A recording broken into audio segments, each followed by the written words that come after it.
दोस्तों मैं सोब आपका बायोलॉजी स्वागत करता हूँ आपके प्यारे से यूट्यूब चैनल बायोलॉजी क्लासेस में। इस लेक्चर हम लोग NCERT line to line series को कंटिन्यू करते हुए cell the unit of life 8 chapter को स्टडी करेंगे। ये चैप्टर जो है नीट के पॉइंट ऑफ व्यू से बहुत इंपॉर्टेंट है, क्योंकि इस चैप्टर से सीधे सीधे 4 से 6 क्वेश्चन हर साल पूछे जाते हैं और ये कनेक्टेड भी रहते हैं अदर चैप्टर से। इस वजह से इस चैप्टर की बहुत ज़्यादा इंपॉर्टेंस रहती है। तो इसको हम लोग one line to line understand करते हुए समझते हुए चलेंगे। इसमें सबसे पहले क्या पढ़ेंगे, व्हाट इज अ सेल, फिर इसका सेल थ्योरी, फिर ओवरव्यू ऑफ सेल, फिर प्रोकैरियोटिक सेल और फिर यूकैरियोटिक सेल को स्टडी करेंगे। तो चलिए शुरू करते हैं। When you look around you see both living and non living thing. जब आप अपने चारों तरफ देखते हैं तो आपको दोनों लिविंग और नॉन लिविंग थिंग दोनों दिखाई देती हैं। You must have wondered and ask yourself, आप आश्चर्यचकित होते हैं और खुद से पूछते हैं what is it that makes an organism living, मतलब वो क्या है जो ऑर्गेनिज्म को लिविंग बनाता है। और what is it that an inanimate thing does not have which are living things has, और वो चीज़ क्या है जो इनएनिमेट थिंग में नहीं है, वो लिविंग थिंग में ऐसी क्या चीज़ है। The answer is the chap इस The answer to this is the presence of the basic unit of life, the cell in all living organism। बोला कि जो इसका आंसर है कि वो कौन सी चीज़ है जो ऑर्गेनिज्म को मतलब लिविंग ऑर्गेनिज्म बनाती है। इन एनिमेट में वो चीज़ क्या नहीं है जो लिविंग ऑर्गेनिज्म में है, लिविंग थिंग में है। तो बोल रहा है कि इसका जो आंसर है वो basic unit of life presence है। क्या वो बेसिक यूनिट है? Cell. Cell in all living organism में प्रेजेंट होगी और बेसिक यूनिट ऑफ लाइफ होगी। जो सेल है ये क्या है? Fundamental and structural, fundamental structural and functional unit of life.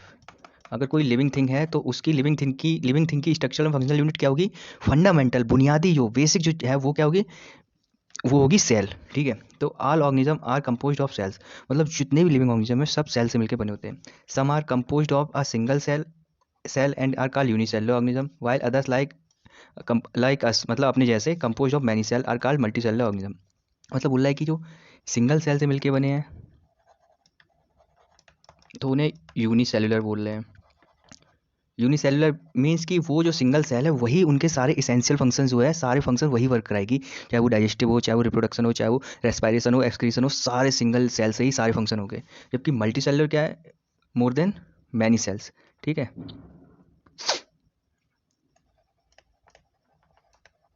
Many cell क्या बोलेंगे? Multi cellular.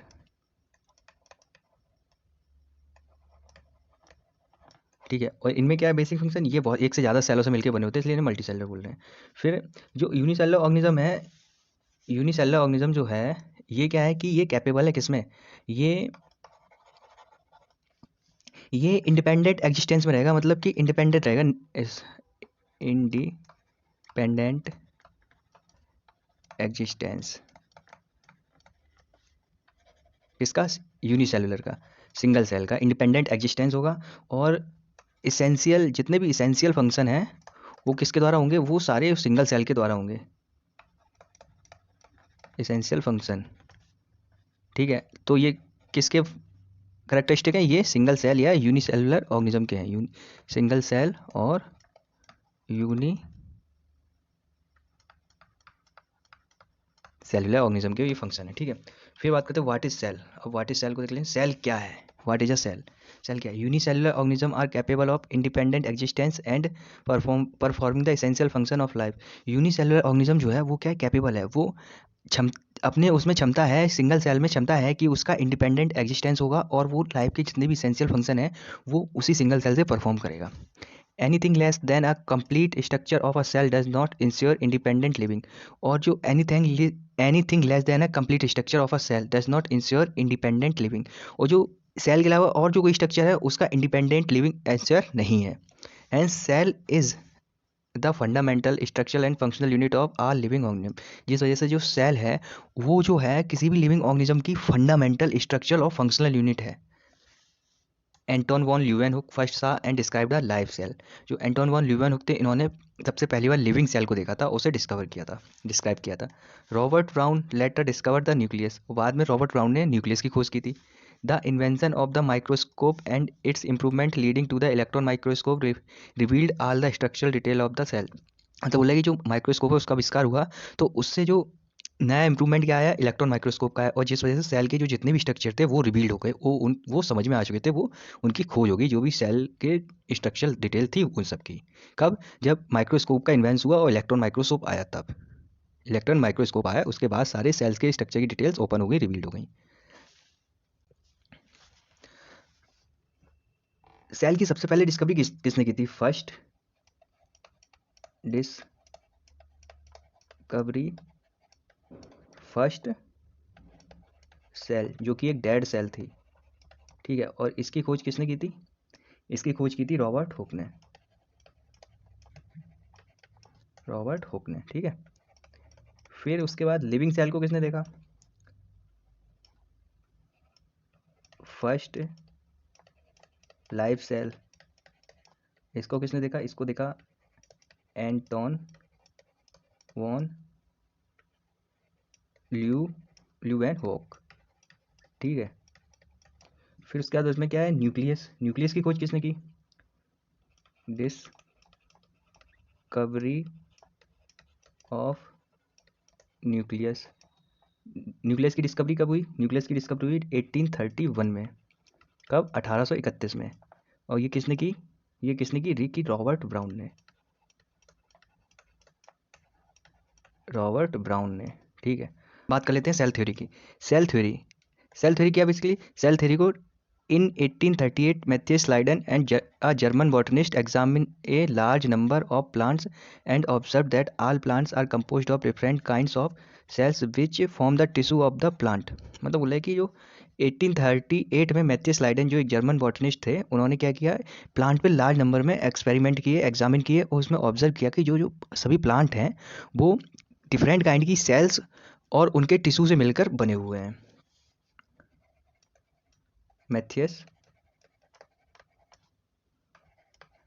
स्लाइडेन, कब? 1838 में। न्यूक्लियस की खोज कब हुई? 1831 में। और ये कब है? 38, 1838 में, 1838 में, ठीक है। और ये कौन थे? ये एक जर्मन बॉटनिस्ट थे, जर्मन बॉटनिस्ट थे, ठीक है। इन्होंने क्या ऑब्जर्व किया? इन्होंने लार्ज नंबर पर प्लांट्स पे एक्सपेरिमेंट किए और फिर उसका एग्जामिन किया, तो उन्होंने पाया कि जो प्लांट है वो कंपोज्ड हैं डिफरेंट काइंड्स ऑफ सेल्स और उसके टिश्यू से मिलकर क्या प्लांट बना हुआ है। एट द सेम टाइम, और इसी सेम टाइम पर एक साइंटिस्ट थे थियोडोर स्वान। साइंटिस्ट कौन से थे? थियोडोर स्वान। सेम टाइम पे, कब में? 1839, 1839 में, 1839 में। और ये कौन थे? ब्रिटिश जूलॉजिस्ट थे, ब्रिटिश जूलॉजिस्ट, ठीक है।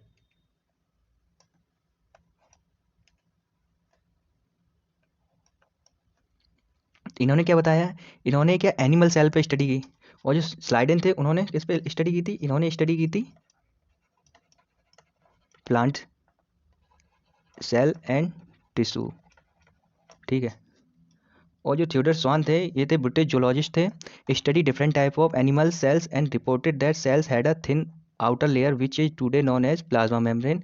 इन्होंने बताया कि जो एनिमल्स हैं, जो डिफरेंट टाइप की सेल्स होती हैं, उनमें क्या है कि इन्होंने ऑब्जर्व किया जो सेल की आउटर लेयर जो है वो थिन है, और जिसे हम आज किस नाम से जानते हैं? प्लाज्मा मेम्ब्रेन के नाम से जानते हैं। इन्होंने उस टाइम पे स्टडी करके उसको बताया था कि थिन आउटर लेयर है सेल्स में, एनिमल सेल्स में।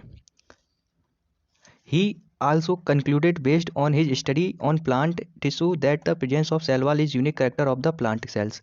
इन्होंने अपनी स्टडी प्लांट पे की और उस प्लांट के टिश्यू पे स्टडी की, और उन्होंने उसमें पाया कि इनमें एक सेल वॉल की प्रेजेंस है, जिस वजह से ये यूनिक करेक्टर है प्लांट की सेल्स का।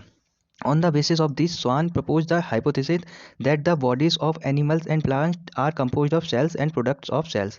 तो स्वान ने क्या बताया था? स्वान ने बताया था कि जो जो एनिमल एंड प्लांट्स हैं are composed of cells and products of cells, products of cells। फिर Schleiden and Schwann together formulate the cell theory, और स्लाइडेन और स्वान ने एक साथ मिलकर सेल थ्योरी को फॉर्मुलेटेड किया। This theory however did not explain as to how new cell were formed। Schleiden Schwann ने मिलकर सेल थ्योरी तो दे दी थी, लेकिन ये जो सेल थ्योरी थी ये एक्सप्लेन नहीं कर पाई कि जो न्यू सेल्स है वो कैसे बन रही हैं। फिर क्या कहते हैं, सेल तो भैया अब चुपचाप हो गई कि अब कैसे काम चलेगा, अब हमारी तो डिस्कवरी हो नहीं पाएगी। ये सेल है, ये सेल है। अब इसकी तो कहानी, क्योंकि अब ये लोग बता नहीं पाए कि न्यू सेल कैसे डिस्कवरी होगी, सेल न्यू सेल कैसे बन रही है ये लोग नहीं बता पाए,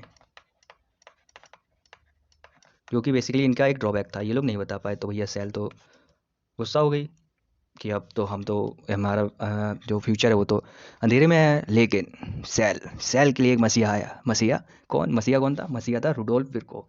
रुडोल्फ विर्को ने कहा कि सेल तुम्हें मैं न्याय दिलाऊंगा, तुम्हें मैं इंसाफ दिलाऊंगा। और इन्होंने फर्स्ट एक्सप्लेन किया किसको, इन्होंने कैसे बताया कि सेल जो है, न्यू सेल जो है वो कैसे बनती हैं, इन्होंने फर्स्ट एक्सप्लेन किया। रुडोल्फ विर्को कब आया? Rudolf Virchow 1855 first explain the cells divided and new cells are form from pre existing cell. इन्होंने क्या बताया कि जो सेल्स है वो डिवाइड करती हैं और जो सेल्स हैं वो new cells are form from pre existing cell. तो जो नई सेल हैं वो पहले से जो एग्जिस्ट सेल कर रही हैं उनसे फॉर्म्ड हो रही हैं। और इन्होंने एक स्टेटमेंट दिया, ओमनी सेल्यूला ई सेल्यूली। मतलब कि जो सेल्स जो हैं किससे बनी? Cells are form from pre existing cell. जो पहले से एग्जिस्टेंस में है सेल्स, उनसे न्यू सेल्स की फॉर्मेशन हो रही है। He modified the hypothesis of Schleiden and Schwann to give the cell theory a final shape. इन्होंने क्या किया, जो स्लाइडन और स्वान ने हाइपोथेसिस दी थी सेल थ्योरी नाम की, उसको इन्होंने फाइनल शेप दिया और सेल को इन्होंने न्याय दिलाया, सेल को इंसाफ दिलाया। और सेल का बताया कि हाँ कि न्यू सेल कैसे फॉर्म हो रही हैं, इन्होंने बताया। इन्होंने क्या बताया? कौन थे साइंटिस्ट? Rudolf Virchow 1855। ठीक है, इन्होंने क्या बताया? इन्होंने बताया कि इन्होंने एक स्टेटमेंट दिया। क्या स्टेटमेंट दिया? ओमनीज सेल्यूला ई सेल्यूला। मतलब इसका मतलब क्या है? इसका मतलब है कि new cells are formed from pre existing cell. मतलब कि जो सेल पहले से एग्जिस्टेंस में है उससे जो न्यू सेल बननी है उसी से बननी है जो सेल पहले से एग्जिस्टेंस में है, ओमनी सेल्यूला ई सेल्यूला। फिर उसके बाद इन्होंने सेल थ्योरी जो थी स्लाइडन स्वान की उसको मॉडिफाई किया, उसको फाइनल शेप दिया। तो फाइनल शेप में इन्होंने क्या बोला कि all living organism are composed of cells and products of cells. मतलब उन्होंने बताया कि जो ऑल लिविंग ऑर्गेनिज्म है वो सेल से मिलकर बने हुए हैं और सेल के प्रोडक्ट्स हैं। All cells arises from pre existing cells. और इन्होंने एक स्टेटमेंट और दिया कि जो ऑल सेल्स हैं arise from pre existing cells. मतलब जो न्यू सेल्स बन रही हैं वो पहले से एग्जिस्टेंस में जो सेल हैं उनसे मिलकर उनसे बन रही हैं। एन ओवरव्यू ऑफ सेल देख लेते हैं। Earlier observe cells in onion peel और human cheek cells are under microscope. मतलब हमने अर्लियर ऑब्जर्व किया कि जो ह्यूमन की जो चीक की सेल है और ओनियन पील है उसको माइक्रोस्कोप के अंडर में ऑब्जर्व किया। Let us recollect their structure. उसके स्ट्रक्चर को फिर से दोबारा से रिकलेक्ट किया। The onion cell which is a typical plant cell. Onion cell जो कि एक टिपिकल प्लांट सेल है, has a distinct cell wall as its outer boundary and just within it is the cell membrane. मतलब बोल रहे कि जो typical plant cell है ओनियन सेल, इसमें क्या है कि एक आउटर बाउंड्री देखने को मिल रही है जिसे सेल वॉल कह रहे हैं और उसके जस्ट बाद एक मेम्ब्रेन है जिसे सेल मेम्ब्रेन कह रहे हैं। The cells of human cheek have an outer membrane as the delimiting structure of the cell. मतलब बोल रहे हैं कि जो ह्यूमन चीक की सेल है वो एक डिलिमिटिंग स्ट्रक्चर ऑफ सेल बना रहा है, जिसे क्या कह रहे हैं? सेल मेम्ब्रेन कह रहे हैं। तो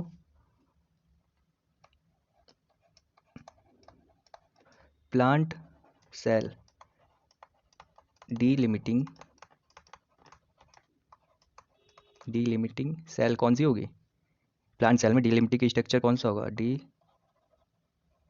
डीलिमिटिंग स्ट्रक्चर। तो ये तो हो जाएगा सेल वॉल प्लांट सेल में, ठीक है। और एनिमल सेल में delimiting structure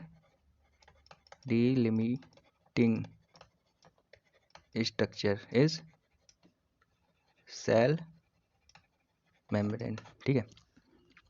inside each cell is a dense membrane bound structure called nucleus. और सेल के अंदर एक डेंस मेम्ब्रेन बाउंड स्ट्रक्चर होगा जिसे क्या बोलेंगे? न्यूक्लियस बोलेंगे। This nucleus contain the chromosome which in turn contain the genetic material DNA. और ये न्यूक्लियस है, इसके अंदर क्या होगा? क्रोमोसोम होगा और ये क्या क्या करेगा? जेनेटिक मटेरियल और डीएनए को कंटेन करके रखेगा। कौन? Chromosome. Cells that have membrane bound nuclei are called eukaryotic, whereas cell that lack a membrane bound nucleus are called prokaryotic. मतलब कि बोला है जो प्रोकैरियोटिक सेल है इसमें क्या है, इसमें मेम्ब्रेन बाउंड न्यूक्लियस मेम्ब्रेन का लैक होता है। तो मेम्ब्रेन बाउंड न्यूक्लियस एब्सेंट। और यूकैरियोटिक में क्या होगा,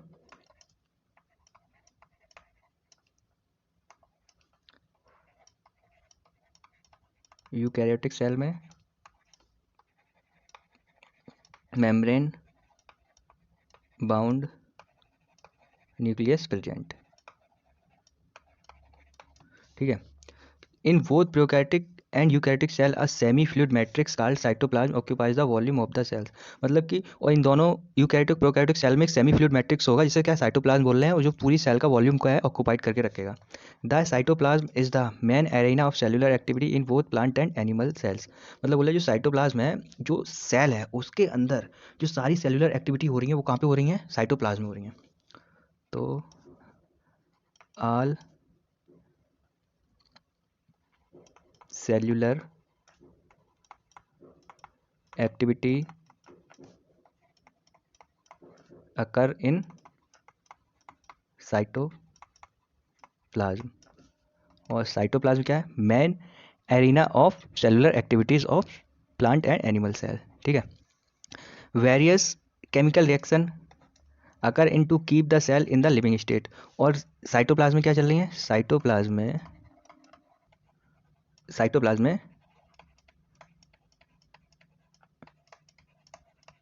डिफरेंट टाइप की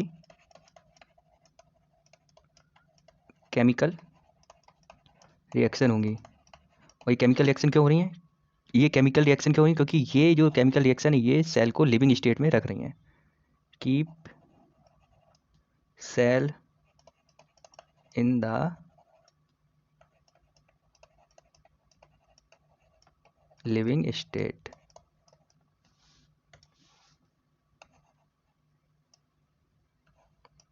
ठीक है। तो अब आगे बात कर लेते हैं। Beside the nucleus the eukaryotic cells have other membrane bound distinct structure called organelles. मतलब बोला न्यूक्लियस के अलावा जो यूकैरियोटिक सेल होगी उसमें और भी मेम्ब्रेन बाउंड डिस्टिंक्ट स्ट्रक्चर देखने को मिलेंगे जिन्हें क्या बोलते हैं, ऑर्गेनेल्स बोलते हैं। और जो कि क्या होंगे, एंडोप्लाज्मिक रेटिकुलम होगा, गोल्गी कॉम्प्लेक्स होगा, लाइसोसोम होगा, माइटोकॉन्ड्रिया, माइक्रोबॉडीज एंड वैक्यूल्स देखने को मिलेंगे। प्रोकैरियोटिक सेल लैक्स सच मेम्ब्रेन बाउंड ऑर्गेनेल्स। जबकि जो प्रोकैरियोटिक सेल होगी उसमें इस टाइप के जो मेम्ब्रेन बाउंड ऑर्गेनेल्स हैं ये हमें देखने को नहीं मिलेंगे। जैसे एंडोप्लाज्मिक रेटिकुलम नहीं होगा, Golgi complex, lysosome, mitochondria, microbodies, vacuoles वगैरह नहीं मिलेगी। जो राइबोसोम है, ribosome are non membrane bound organelles found in all cells. जबकि जो राइबोसोम है ये क्या है, नॉन मेम्ब्रेन बाउंड ऑर्गेनेल्स है, और ये प्रोकैरियोटिक और यूकैरियोटिक दोनों टाइप की सेल्स में देखने को मिलेगा। वो तो eukaryotic as well as prokaryotic cell में देखने को मिलेगा। राइबोसोम राइबोसोम जो है फोर्थ, नहीं पहले तो ये है कैसा, ये नॉन मेम्ब्रेन बाउंड ऑर्गेनेल है, इसमें मेम्ब्रेन नहीं होती है, बाउंड ऑर्गेनेल्स। ठीक है। और ये क्या कर रहा है, ये किस में मिल रहा है, दोनों सेल में मिल रहा है, both pro and eukaryotic cells में देखने को मिल रहा है। ठीक है। फिर उसके बाद आगे क्या है, within the cell ribosome are found not only in cytoplasm but also within 2 organelles.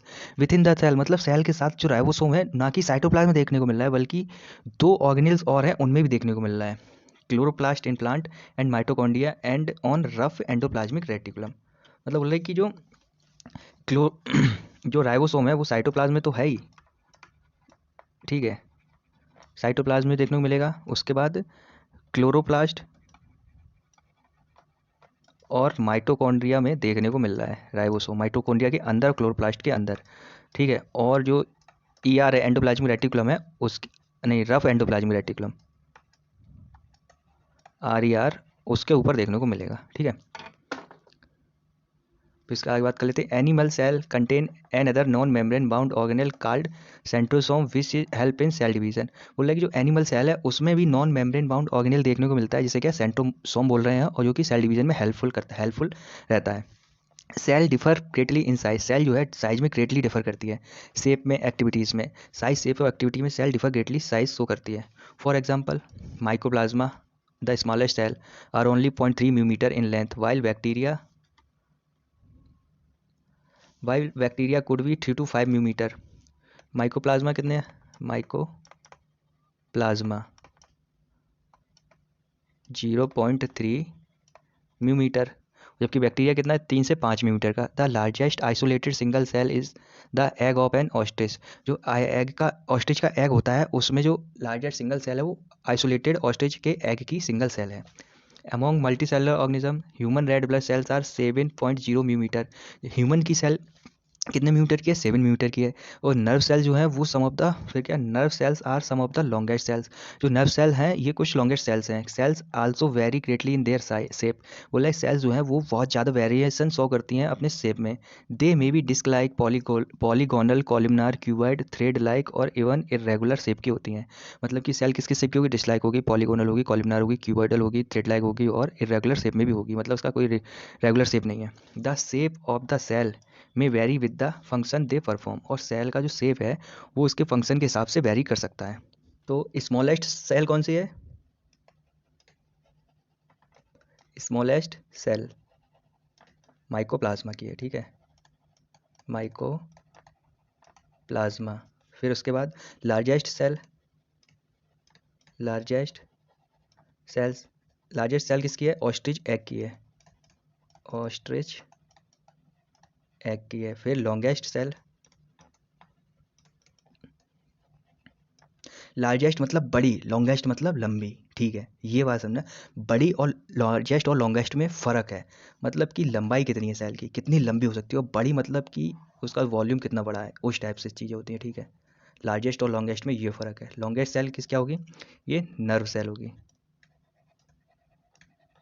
Nerve cell, ठीक है। अब सेल के साइज़ देख लेते हैं कि कितने कितने के हैं। जैसे कि माइक्रोप्लाज्मा कितना है? 0.3 मिलीमीटर का है, ठीक है। और बैक्टीरिया की सेल का क्या साइज है? बैक्टीरिया की सेल का साइज है 3 to 5 मिलीमीटर। फिर बैक्टीरिया के बाद ह्यूमन आरबीसी का साइज कितना है? 7.0 मिलीमीटर। फिर ह्यूमन आरबीसी के बाद टिपिकल यूकैरियोटिक सेल, इसका साइज कितना है? इसका साइज है 10 to 20 मिलीमीटर, ठीक है। फिर उसके बाद बात कर लेते हैं टिपिकल बैक्टीरिया, ये भी एनसीईआरटी में दिया हुआ है। टिपिकल बैक्टीरिया, इसका साइज कितना है? इसका साइज है 1 से 2 मिलीमीटर, ठीक है। और वायरसेस का भी साइज देख लेते हैं। वायरसेस, इसका साइज कितना है? इसका साइज है 2.2 मिलीमीटर, ठीक है। ये तो हो गया क्या? साइजों की बात हो गई। अब बात कर लेते हैं प्रोकैरियोटिक सेल की। Prokaryotic cells, the prokaryotic cells are represented by bacteria, blue green algae, microplasma, PPLO, pleuropneumonia like organism. बोल रहा है कि जो प्रोकैरियोटिक सेल है वो किसके द्वारा रिप्रेजेंटेड कर रहे हैं? जो बैक्टीरिया है वो रिप्रेजेंटेड करेंगे बीजीए, ब्लू ग्रीन एल्गी, जैसे साइनोबैक्टीरिया हो गया। माइक्रोप्लाज्मा का ही दूसरा नाम है पीपीएलओ, प्लूरोनिमोनिया लाइक ऑर्गेनिज्म। ये किसको रिप्रेजेंट कर रहे हैं? ये प्रोकैरियोटिक सेल्स को रिप्रेजेंट कर रहे हैं जिसमें न्यूक्लियस नहीं पाया जाता है, मेम्ब्रेन लेस होता है न्यूक्लियस, ठीक है। They are generally smaller and multiply more rapidly than the eukaryotic cell. बोल रहा है कि ये जनरली स्मॉलर होती हैं और यूकैरियोटिक सेल्स से मोर रैपिडली डिवाइड करती हैं, मल्टीप्लाई करती हैं। दे में very greatly in shape and size, ये अपने शेप और साइज में बहुत ज़्यादा वेरी करती हैं, बहुत ज़्यादा इनका शेप और साइज जो होता है वेरी करता है। The 4 basic shape of bacteria are bacillus, rod like, coccus spherical, vibrio comma shape and spirillum spiral. ये हमने मोनेरा में भी पढ़े थे। इसके चारों शेप यहाँ पे फिर से पढ़ रहे हैं। बैक्टीरिया के 4 जो शेप हैं वो बेसिक शेप हैं। पहला क्या? बैसिलस, रॉट लाइक स्ट्रक्चर होता है, सबसे ज़्यादा यही देखने को मिलता है। फिर इसका कोकस है, स्फेरिकल शेप है। फिर इसका विब्रियो एक कॉमा शेप है, स्पाइरलम स्पाइरल शेप का है। The organisation of prokaryotic cell is fundamentally similar even though prokaryotic exhibit a wide variety of shapes and function। बोला है कि जो प्रोकैरियोटिक सेल्स है इसका ऑर्गेनाइजेशन है वो फंडामेंटली सिमिलर है, जबकि प्रोकैरियोटिक जो है एक वाइड वैरायटी शो करते हैं किसकी, उसके शेप्स ऑफ फंक्शन के बेस पे। All prokaryotes have a cell wall surrounding the cell membrane except mycoplasma। Mycoplasma क्या है, इसमें सेल वॉल नहीं प्रेजेंट होती है, और बाद बाकी सभी प्रोकैरियोट्स हैं उनमें सेल वॉल सराउंडेड रहती है, सेल मेम्ब्रेन जो है सेल वॉल से सराउंडेड रहती है।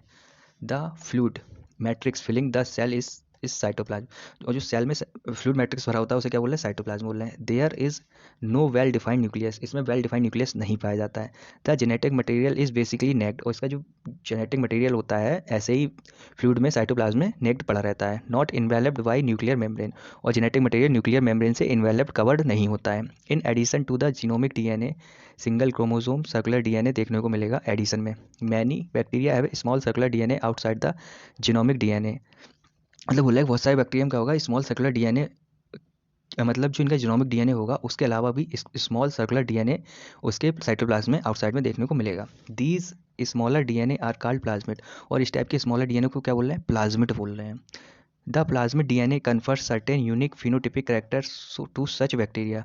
और बोला है जो प्लाज्मिड है, जो स्मॉल सर्कुलर डीएनए है, इसको क्या बोल रहे हैं, प्लाज्मिड बोल रहे हैं। ये क्या है कि certain unique phenotypic character of bacteria के लेके रखता है। One such character is resistant to antibiotics, और ये एक जो फिनोटिपिक कैरेक्टर है, यूनिक फिनोटिपिक कैरेक्टर है किसमें, प्लाज्मिड में, ये एंटीबायोटिक से रेसिस्टेंस कराता है इसको। In higher classes you will learn that this plasmid DNA is used to monitor bacterial transformation with foreign DNA. मतलब बोले हायर क्लास में तुम इसको पढ़ोगे कैसे इससे के द्वारा बैक्टीरिया ट्रांसफॉर्मेशन करके फॉरेन डीएनए से डीएनए की यूज़ करके इसकी स्टडी कर रहे हैं। Nuclear membrane is found in eukaryotes, होता है न्यूक्लियर मेम्ब्रेन जो है यूकैरियोटिक सेल में देखने को मिलेगी। No organelles like the ones in eukaryotes, मतलब होता है कि जो प्रोकैरियोटिक सेल्स हैं इसमें यूकैरियोटिक सेल की तरह जो सेल ऑर्गेनल होते हैं वो देखने को नहीं मिलेंगे। Are found in prokaryotic cells except ribosome, ribosome के अलावा और कोई भी ऑर्गेनेल जो यूकैरियोटिक सेल में है वो प्रोकैरियोटिक सेल्स में देखने को नहीं मिलेगा राइबोसोम को छोड़ के। और राइबोसोम भी जो है वो नॉन मेम्ब्रेन वाउंड स्ट्रक्चर है, ऑर्गेनेल है। Prokaryotes have something unique in the form of inclusions, बोला है कि जो प्रोकैरियोटिक है इनमें कुछ यूनिक होता है जो कि इंक्लूजन की फॉर्म में पाया जाता है। A specialised differentiated form of cell membrane called mesosome, इसमें एक special differentiated form of cell membrane की होती है जिसे मीजोसोम बोल रहे हैं। Is the characteristic of prokaryotes, जो कि जो प्रोकैरियोट्स हैं उनका करेक्टरिस्टिक फीचर है। They are essentially infolding of cell membrane, और जो कि सेल मेम्ब्रेन की इसेंशियली फोल्डिंग्स होते हैं। ठीक है, अब बात कर लेते हैं सेल इन्वेलप की। Cell envelope and its modification, बोला most prokaryotic cells particularly the bacterial cells have a chemically complex cell envelope। मतलब ये most prokaryotic cells होती हैं और particularly bacterial cells जो होती हैं उनमें chemically complex cell envelope पाया जाता है। the cell envelope consists of a tightly bound 3 layered structure, और जो उनका cell वॉल इन्वेलप होता है ये टाइटली बाउंड होता है और इसमें 3 लेयर्ड का स्ट्रक्चर देखने को मिलता है। अब जो इनका सेल इन्वेलप है उसमें 3 लेयर्ड स्ट्रक्चर है tightly bound. The outer most जो स्ट्रक्चर है उसे क्या बोल रहे हैं, ग्लाइकोकैलिक्स बोल रहे हैं। Followed by the cell wall and then the plasma membrane, मतलब कि जो प्रोकैरियोट ठीक है, इनमें सेल इन्वेलप होता है, ठीक है, जो कि टाइटली बाउंड 3 लेयर स्ट्रक्चर होता है। ये सेल इन्वेलप जो है ये कैसा स्ट्रक्चर है, टाइटली बाउंडेड 3 लेयर्ड स्ट्रक्चर है। ठीक है, 3 लेयर्ड स्ट्रक्चर है। इसमें नंबर 1 क्या है, नंबर 1 है आउटर मोस्ट जो है, आउटर में क्या है, ग्लाइकोकैलिक्स, फिर मिडिल में सेल वॉल, फिर इनर में क्या है, सेल मेम्ब्रेन। ठीक है, तो ये तीनों चीज़ें मिलके क्या बना रही हैं, इस बैक्टीरिया का इन्वेलप बना रही हैं। क्या बना रही हैं, ये तीनों चीज़ें मिलके बैक्टीरिया का इन्वेलप बना रही हैं, सेल इन्वेलप। ठीक है, सेल इन्वेलप फॉर्म किससे, आउटर कॉन ग्लाइकोकैलिक्स, फिर सेल वॉल, फिर सेल मेम्ब्रेन। फिर इसके बाद बात कर लेते हैं although each layer of the envelope perform distinct function, और जिनकी सेल इन्वेलप की जो प्रत्येक लेयर है ये अलग अलग टाइप के डिस्टिंक्ट फंक्शन शो करती है, परफॉर्म करती है। They act together as a single protective unit, और एक साथ मिलकर सिंगल प्रोटेक्टिव यूनिट के फंक्शन को परफॉर्म करती हैं। Bacteria can be classified into two groups on the basis of the differences in the cell envelopes and the manner in which they respond to staining procedure developed by Gramwich। मतलब बोल रहा है कि जो bacteria हैं इनको इनके cell envelope के बेसिस पे दो ग्रुप में क्लासीफाई किया गया है, ठीक है, और जो कि रिस्पॉन्स करते हैं स्टेनिंग प्रोसीडर को, जो कि ग्राम विस के द्वारा प्रोसीड की गई थी। Those that take up the Gram stain are Gram positive, मतलब बोल रहा है कि जो स्टेन को ले लेंगे वो ग्राम पॉजिटिव होंगे, and the others do not are called Gram negative, और जो अदर जो बैक्टीरिया होंगे जो ग्राम स्टेन को नहीं लेंगे उन्हें ग्राम नेगेटिव बैक्टीरिया बोलेंगे। Glycocalyx differ in composition and thickness among different bacteria, बोला कि जो ग्लाइकोकैलिक्स है वो डिफरेंट टाइप के कंपोजिशन देखने को मिलेंगे डिफरेंट टाइप के बैक्टीरिया में। It could be a loose sheath called slime layer, अगर ये लूज सीथ के फॉर्म में है तो उसे स्लाइम लेयर बोल रहे हैं in some bacteria, while in others it may be thick and tough, और कुछ बैक्टीरिया, जबकि कुछ बैक्टीरिया अदर्स बैक्टीरिया में कैसी होगी, थिक होगी, मोटी होगी, टफ होगी, टाइट होगी, और इसे क्या बोले, कॉल्ड कैप्सूल। अगर ग्लाइको कैलिक्स, ठीक है, कैसी है, लूज है, लूज सीथ है, तो इसे क्या बोल रहे हैं, स्लाइम लेयर बोल रहे हैं, ठीक है। और यदि ग्लाइकोकैलिक्स कैसी है, टफ है, और साथ में कैसी है, थिक है, मोटी है, तो इसे क्या बोल रहे हैं, कैप्सूल बोल रहे हैं, ठीक है। उसके बाद the cell wall determines the shape of the cell and provide a strong structure support to prevent the bacterium from bursting or collapsing। जो सेल वाल है वो बैक्टीरिया की सेल को शेप डिटरमाइन करता है और प्रोवाइड करता है स्ट्रॉन्ग स्ट्रक्चर, और एक स्ट्रॉन्ग स्ट्रक्चर प्रोवाइड कर देगा जो कि बैक्टीरिया को वर्स्टिंग और कोलैप्स होने से और वर्स्ट होने से, फटने से और पिचकने से बचा रहा है, कि जो बैक्टीरिया की जो सेल वॉल है वो बैक्टीरिया को फटने पिचकने से बचा रही है, क्योंकि ये एक स्ट्रॉन्ग स्ट्रक्चर प्रोवाइड करेगी जिससे कि इसका सपोर्ट बैक्टीरिया को मिलेगा। The plasma membrane is selectively permeable in nature and interacts with the outside world। जो प्लाज्मा मेम्ब्रेन है कैसी है, सेलेक्टिवली परमेबल है नेचर में और आउटसाइड वर्ल्ड से इंटरेक्ट करती है। This membrane is similar structurally to that of the eukaryotes, और जो बैक्टीरिया की प्लाज्मा मेम्ब्रेन है ऐसे ही सिमिलर स्ट्रक्चर किसका है, यूकैरियोट की सेल मेम्ब्रेन का, मतलब प्रोकैरियोट और यूकैरियोट की जो सेल मेम्ब्रेन है उसका स्ट्रक्चर वो सेम है। A special membranous structure is the mesosome. Mesosome की बात करी थी, ये क्या था, इसेंशियल इनफोल्डिंग बना रहा था, ठीक है। ये देखो, ये देख लो भाई, essentially infolding of cell membrane, mesosome, इसको ना भूलना, they are essentially infolding of cell membrane की इसेंशियल इनफोल्डिंग को बना रहा है मीजोसोम, तभी इसको बोला special membranous structure is the mesosome which is formed by the extension of plasma membrane into cell. बोला, और ये किससे बन रहा है, प्लाज्मा मेम्ब्रेन में एक्सटेंशन होगा तो एक मेम्ब्रेनस स्ट्रक्चर बनेगा जिसे क्या बोल रहे हैं, मीजोसोम बोल रहे हैं, स्पेशल मेम्ब्रेनस स्ट्रक्चर मीजोसोम बोल रहे हैं। These extensions are form of vesicles, tubules and lamina, और जब प्लाज्मा मेम्ब्रेन में एक्सटेंशन होगा तो वो एक्सटेंशन क्या हो सकते हैं, वो वेसिकल्स हो सकते हैं, ट्यूब्यूल्स हो सकते हैं, या लेमिली हो सकते हैं। They help in cell wall formation, और ये जो लेमिली हैं, वेसिकल्स हैं, ट्यूब्यूल्स हैं, ये किस में हेल्प करें, सेल वॉल फॉर्मेशन में, डीएनए रेप्लिकेशन में, and distribution to daughter cell, और जो डीएनए रेप्लिकेट हुआ उसको डॉटर सेल में डिस्ट्रीब्यूशन करने में हेल्प कर रहे हैं। They also help in respiration secretion process to increase the surface area of plasma membrane and enzymatic activity enzymatic content. जो मीजोसोम है, बैक्टीरियम क्या करा रहा है, रेस्पायरेशन करा रहा है, किसमें, बैक्टीरिया में, सिक्रीशन प्रोसेस करा रहा है,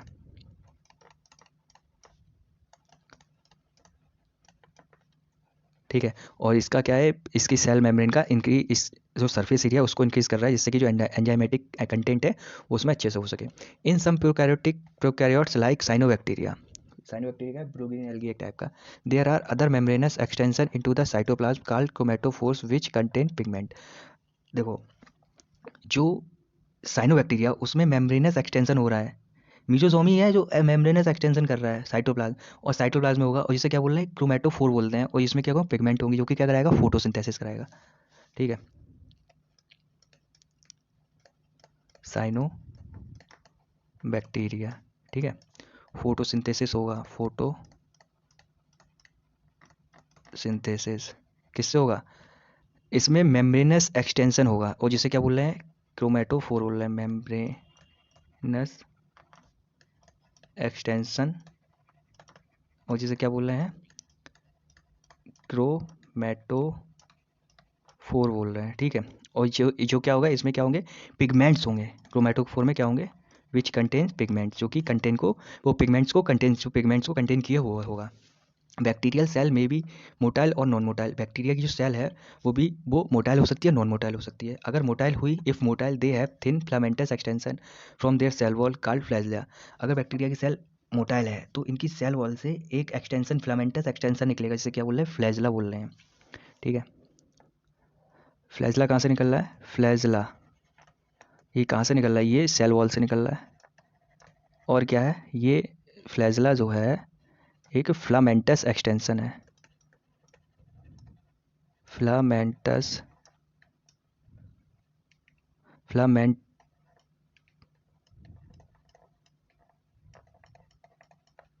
एक्सटेंशंस है, ठीक है। इससे क्या हो रहा है, बैक्टीरिया मोटाइल हो जा रहा है। अगर बैक्टीरिया मोटाइल हो तो इधर लिख देते हैं इसको, मोटाइल, तो क्या होगा, फ्लैजिला होगा। फ्लैजिला होगा तो फ्लैजिला कहाँ से निकल रहा है, सेल वॉल से निकल रहा है, और फिलामेंटस एक्सटेंशन है, ठीक है। Bacteria show a range in the number and arrangement of flagella. Bacteria जो है ये रेंज और नंबर शो कर रहे हैं जिसमें बैक्टीरिया के फ्लैजिला का अरेंजमेंट होता है। Bacterial flagellum is composed of 3 part. Bacteria का जो फ्लैजिला है वो 3 पार्ट से मिलकर बना है। फ्लैजिलम 3 पार्ट से क्या है, फिलामेंट है, हुक है और बेसल बॉडी है। फ्लैजिला क्या है, फिलामेंट है प्लस हुक है और क्या है, बेसल बॉडी। ये 3 से मिलके बना हुआ है, 3 स्ट्रक्चर है, फिलामेंट, हुक और बेसल बॉडी। फिलामेंट हुक और basal body. The filament is the longest portion and extend from the cell surface to the outside. और ये सेल सरफेस से, फिलामेंट क्या है, ये लॉन्गेस्ट पोर्शन है, ये क्या है, लॉन्गेस्ट पोर्शन है, लॉन्गेस्ट पोर्शन, और जो कि सेल सरफेस से आउटसाइड एक्सटेंड कर रहा है, extends from cell surface to outside. क्या, फिलामेंट, जो कि एक तरीके से जो फ्लैजिला है उसका एक पार्ट है। Besides flagella, pili and fimbriae are also surface structure of the bacteria. बोल रहा है कि फ्लैजिला के अलावा जो प्लाई और फिमराई हैं ये भी बैक्टीरिया के सरफेस के स्ट्रक्चर हैं, but do not play a role in motility. लेकिन जो फ्लैजिला वो बैक्टीरिया जो मूवमेंट कर रहा है, मोटिलिटी शो कर रहा है, इसमें प्लाई और फिमराई का कोई रोल नहीं होता है। The pili are elongated tubular structure made of special protein. Pili जो है वो एक इलोंगेटेड ट्यूबुलर स्ट्रक्चर है जो कि स्पेशल प्रोटीन से मिलकर बना होता है। जो फिमराई है, fimbriae are small bristle like fibrous sprouting out of the cell. वो लाइक फिमराई जो है जैसे ब्रिस्टल लाइक एक फाइब्रस स्ट्रक्चर है जो कि आउटसाइड ऑफ द सेल देखने को मिलेगा।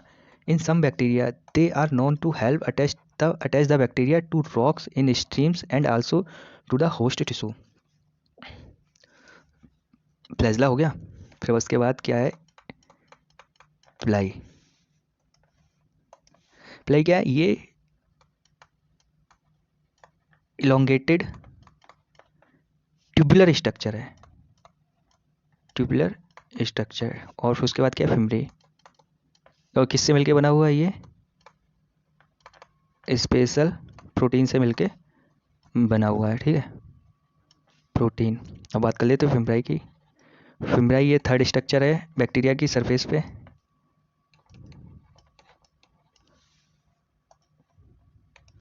फिमराई, फिमराई क्या है, ये स्मॉल ब्रिसल लाइक, जैसे जो हम लोग का वो होता है, क्या कहते हैं, टूथब्रश, उसमें जो ब्रिसल लाइक स्ट्रक्चर जो होते हैं ना, उन्हीं उन्हीं के जैसा ये स्मॉल ब्रिसल लाइक होता है। स्मॉल होता है, उसमें तो काफ़ी बड़े होते हैं बट ये स्मॉल होता है। और ये क्या, स्मॉल ब्रिसल लाइक होता है, और ये क्या करता है, ये बैक्टीरिया को हेल्प करता है, हेल्प टू द बैक्टीरिया। क्या हेल्प कर रहा है, attach on rock and host tissue. Host tissue और रॉक पे अटैचमेंट में हेल्प कर रहा है कौन, फिमराई, ठीक है। बात कर लेते हैं राइबोसोम इंक्लूजन बॉडी की। In prokaryotes ribosome are associated with the plasma membrane of the cell. जो प्रोकैरियोट सेल होते हैं, प्रोकैरियोट्स होते हैं, उनमें जो राइबोसोम है वो प्लाज्मा मेम्ब्रेन के साथ एसोसिएट करके साइटोप्लाज्म में रहता है। They are about 50 nanometre by 20 nanometre in size and are made of 2 सब यूनिट। जो राइबोसोम है इसका साइज कितना है, 15 नैनोमीटर से 20 नैनोमीटर, और ये 2 सब यूनिट से मिलकर बने होते हैं, 50s and 30s unit, which when present together form 70s prokaryotic ribosome. मतलब कि जो राइबोसोम है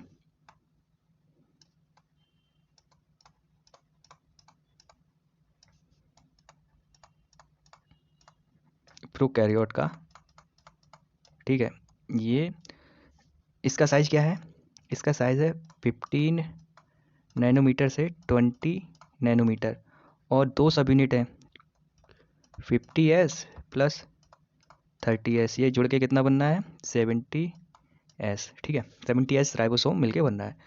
ribosome are the site of protein synthesis. जो राइबोसोम है ये क्या है, प्रोटीन सिंथेसिस की साइड है, मतलब यहाँ पे प्रोटीन का सिंथेसिस हो रहा है, प्रोटीन निर्माण हो रहा है, प्रोटीन सिंथेसिस साइट है, ठीक है। Several ribosome may attach to a single mRNA and form a chain called polyribosome और पॉलीसोम। यहाँ से क्वेश्चन आया हुआ है नीट में कि जो सेवरल राइबोसोम जो होते हैं ये सिंगल एमआरएनए पे अटैच होते हैं और चेन लाइक स्ट्रक्चर बनाते हैं, जिसे क्या बोल रहे हैं, पॉलीराइबोसोम और पॉलीसोम बोल रहे हैं, ठीक है। The ribosome of a polysome translate the mRNA into proteins. और जो राइबोसोम के पॉलीसोम है इसमें क्या होगा, ट्रांसलेट होगी एमआरएनए से, और ये एमआरएनए से प्रोटीन्स की फॉर्मेशन करेंगे। Inclusion bodies. Reserve material in prokaryotic cells are stored in the cytoplasm in the form of inclusion body. मतलब जो प्रोकैरियोटिक सेल्स हैं उनमें जो रिजर्व मटेरियल है वो सेल के साइटोप्लाज्म में इंक्लूजन बॉडी की फॉर्म में स्टोर रहता है। These are not bound by any membrane system and life free in cytoplasm. जो इंक्लूजन बॉडी हैं ये किसी भी मेम्ब्रेन सिस्टम से बाउंड नहीं होती हैं और साइटोप्लाज्म में फ्री स्टेज में पाई जाती हैं। एग्जाम्पल फॉस्फेट ग्रेन्यूल्स की फॉर्म में मिलेंगे, साइनोफाइसिन ग्रेन्यूल्स की फॉर्म में मिलेंगे, ग्लाइकोजन ग्रेन्यूल्स की फॉर्म में मिलेंगे। Gas vacuoles are found in blue green and purple and green photosynthetic bacteria. मतलब बोला है जो गैस वैक्यूल हैं ये सिर्फ फोटोसिंथेटिक बैक्टीरिया में देखने को मिलेंगे, और वो कौन होंगे, ब्लू ग्रीन होगा, पर्पल और ग्रीन फोटोसिंथेटिक बैक्टीरिया में देखने को मिलेंगे, क्या, गैस वैक्यूल्स। अब बात कर लेते हैं यूकैरियोटिक सेल की। Eukaryotes include all the protist plant animal and fungi. इसमें कितने हैं, इसमें सारे यूनी सेल्यूलर यूकैरियोट्स हैं किसमें, प्रोटिस्टा में, ठीक है। प्लांट एनिमल और फंजाई में क्या, multicellular. In eukaryotic cells there is an extensive compartmentalisation of cytoplasm through the presence of membrane bound organelles. मतलब बोल रहा है कि यूकैरियोटिक सेल में एक्सटेंसिव कंपार्टमेंटलाइजेशन, मतलब कि कंपार्टमेंटलाइजेशन देखने को मिलेगा साइटोप्लाज्म में, मतलब कि डिफरेंट टाइप के कंपार्ट टाइप में देखने को मिलेंगे। कंपार्ट मतलब छोटे छोटे कमरे टाइप में अलग अलग देखने को मिलेंगे साइटोप्लाज्म में। इसको क्या बोल रहे हैं, मेम्ब्रेन बाउंड ऑर्गेनेल्स देख रहे हैं, उनकी प्रेजेंस में ये कंपार्टमेंटलाइजेशन एक्सटेंसिव देखने को मिल रहा है। Eukaryotic cells possess an organised nucleus with a nuclear envelope. Eukaryotic cells जो हैं उसमें क्या ऑर्गेनाइज्ड न्यूक्लियस होगा और उसमें न्यूक्लियर मेम्ब्रेन प्रेजेंट होगी। In addition eukaryotic cells have a variety of complex locomotory and cytoskeletal structure. बोले जो यूकैरियोटिक सेल्स होगी उसमें वैरायटी ऑफ कॉम्प्लेक्स लोकोमेट्री देखने को मिलेगी वो, और उसके साइटोस्केलेटल स्ट्रक्चर जो है उसमें वैरायटी ऑफ कॉम्प्लेक्स लोकोमेट्री देखने को मिलेगी, लोकोमोशन देखने को मिलेगा किसमें, साइटोप्लाज्म साइटोस्केलेटल स्ट्रक्चर में। There genetic material is organised into chromosome. और इनका जो जेनेटिक मटेरियल है ये ऑर्गेनाइज्ड होगा और किसकी फॉर्म में होगा, क्रोमोसोम की फॉर्म में होगा। All eukaryotic cells are not identical. जो सभी यूकैरियोटिक सेल्स हैं वो आइडेंटिकल नहीं है। Plant and animal cell are different as the former possess cell walls. मतलब बोल रहा है कि जो प्लांट सेल्स और एनिमल सेल्स हैं ये डिफरेंट हैं सेल वॉल के होने से। प्लांट में सेल वॉल होती है जबकि एनिमल में लैक ऑफ सेल वॉल होता है। Plastid and a large central vacuole which are absent in animal cell. मतलब कि जो प्लांट सेल है,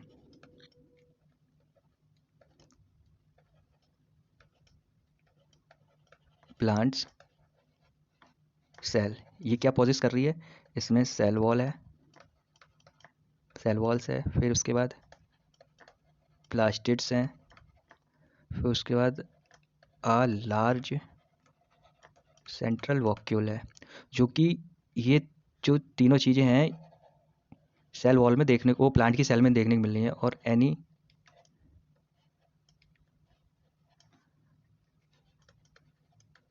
absent in एनिमल सेल्स। ठीक है, सेल वॉल नहीं होगा, प्लास्टिक नहीं होगा, लार्ज सेंट्रल वक्यूल नहीं होगा। और प्लांट सेल में भी कुछ स्ट्रक्चर होंगे जो एनिमल सेल में देखने को मिलेंगे और प्लांट सेल में देखने को नहीं मिलेंगे। जैसे कि on the other hand animal cell have centriole which are absent in almost all plant cell. और जो प्लांट सेल में इसमें क्या देखने को मिलेगा, एनिमल सेल में ये प्लांट सेल में प्रेजेंट है, एनिमल सेल में एब्सेंट है, जबकि इसमें सेंट्रियोल्स जो होंगे देखने को मिलेंगे। ठीक है, और जो कि प्लांट सेल में एब्सेंट होंगे। ठीक है, ये देखो स्ट्रक्चर है सेल वॉल प्लांट के। इसका मैं एक पर्टिकुलर अलग से स्ट्रक्चर बनाऊंगा सभी चैप्टर्स का, जिसमें लेक्चर बनाऊंगा सभी चैप्टर्स का, जिसमें कि उसके सारे डायग्राम जो हैं उनको मैं इंक्लूड करके बताऊंगा। Let us look individual cell organ understand their structure and function. अब इंडिविजुअल सेल ऑर्गन को अंडरस्टैंड करके उनके स्ट्रक्चर और फंक्शन को समझते हैं। सबसे पहले cell membrane. The detail structure of the membrane was study only after the advent of the electron microscope in 1950s। मतलब बोल रहे हैं कि जो डिटेल स्ट्रक्चर कब सेल का स्टडी कर पाए, जब इलेक्ट्रॉन माइक्रोस्कोप की जो इन्वेंशन था वो 1950s के बाद हो पाए, तब हम लोग इसके डिटेल स्ट्रक्चर का स्टडी कर पाए। Meanwhile, chemical study on the cell membrane, especially in human red blood cells, enabled the scientists to deduce possible structure of plasma membrane. और जब माइक्रोस्कोप इलेक्ट्रॉन माइक्रोस्कोप की खोज हो गई, तो जो सेल मेम्ब्रेन था specially human red blood cell, इसकी हम लोगों ने स्टडी की और इसके स्ट्रक्चर को, प्लाज्मा मेम्ब्रेन को हम लोगों ने अच्छे से समझा। These study show that the cell membrane is mainly composed of lipids and proteins. और इस स्टडी में क्या पता चला, इस स्टडी में पता चला कि जो सेल मेम्ब्रेन है वो मेनली लिपिड और प्रोटीन की मिलकर बनी हुई है। The major are lipids are phospholipid that are arrange in a bilayer. और इसमें जो मेजर जो होता है वो क्या होता है, लिपिड होता है, उसमें भी फास्फोलिपिड होता है और वाई लेयर में अरेंज होता है। Also the lipid are arrange within the membrane with the polar head towards the outer side and the hydrophobic tails towards inner part. मतलब बोल रहा है कि जैसे कि ये स्ट्रक्चर देख लेते हैं इसका, ये देखो ये है स्ट्रक्चर है, ये लिपिड की वाई लेयर है। एक लेयर ये हो गई, एक लेयर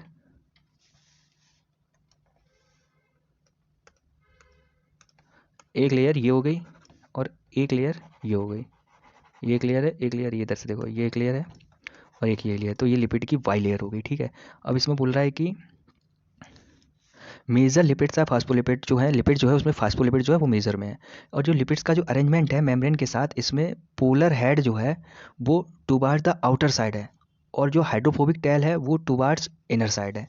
मतलब कि पोलर हेड आउटर साइड है, पोलर हेड, और जो इसकी हेड ये इसकी हाइड्रोफोबिक टेल होगी जो कि इनर साइड होगी। इसी तरीके से ये अरेंज होगा कुछ इस तरीके से। ठीक है, तो टेल क्या हाइड्रोफोबिक है, मतलब इसको पानी से डर लगता है, इसलिए ये टेल क्या अंदर हो गई और हेड इसका बाहर हो गया। This ensure that the non-polar tail of saturated hydrocarbon is protected from the aqueous environment। और इससे क्या इंश्योर हो रहा है कि जो हाइड्रो टेल है वो नॉन पोलर है और हाइड्रोकार्बन से सैचुरेटेड है, जो कि एक्वस इन्वायरमेंट से प्रोटेक्ट कर रही है। In addition to phospholipid membrane also contains cholesterol. और जो फास्फोलिपिड मेम्ब्रेन है वो कोलेस्ट्रॉल को कंटेन कर रही है।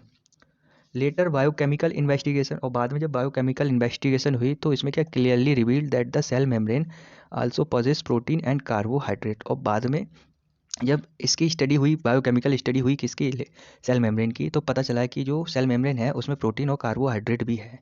The ratio of protein and lipid varies considerably in different cell types. मतलब बोला कि प्रोटीन और लिपिड का जो रेशियो है वो डिफरेंट सेल टाइप्स में कंसिडरेबली डिफरेंट देखने को मिलेगा। In human beings the membrane of the erythrocyte has approximately 52% protein and 40% lipid. Erythrocyte मतलब RBC। ठीक है, ह्यूमन RBC।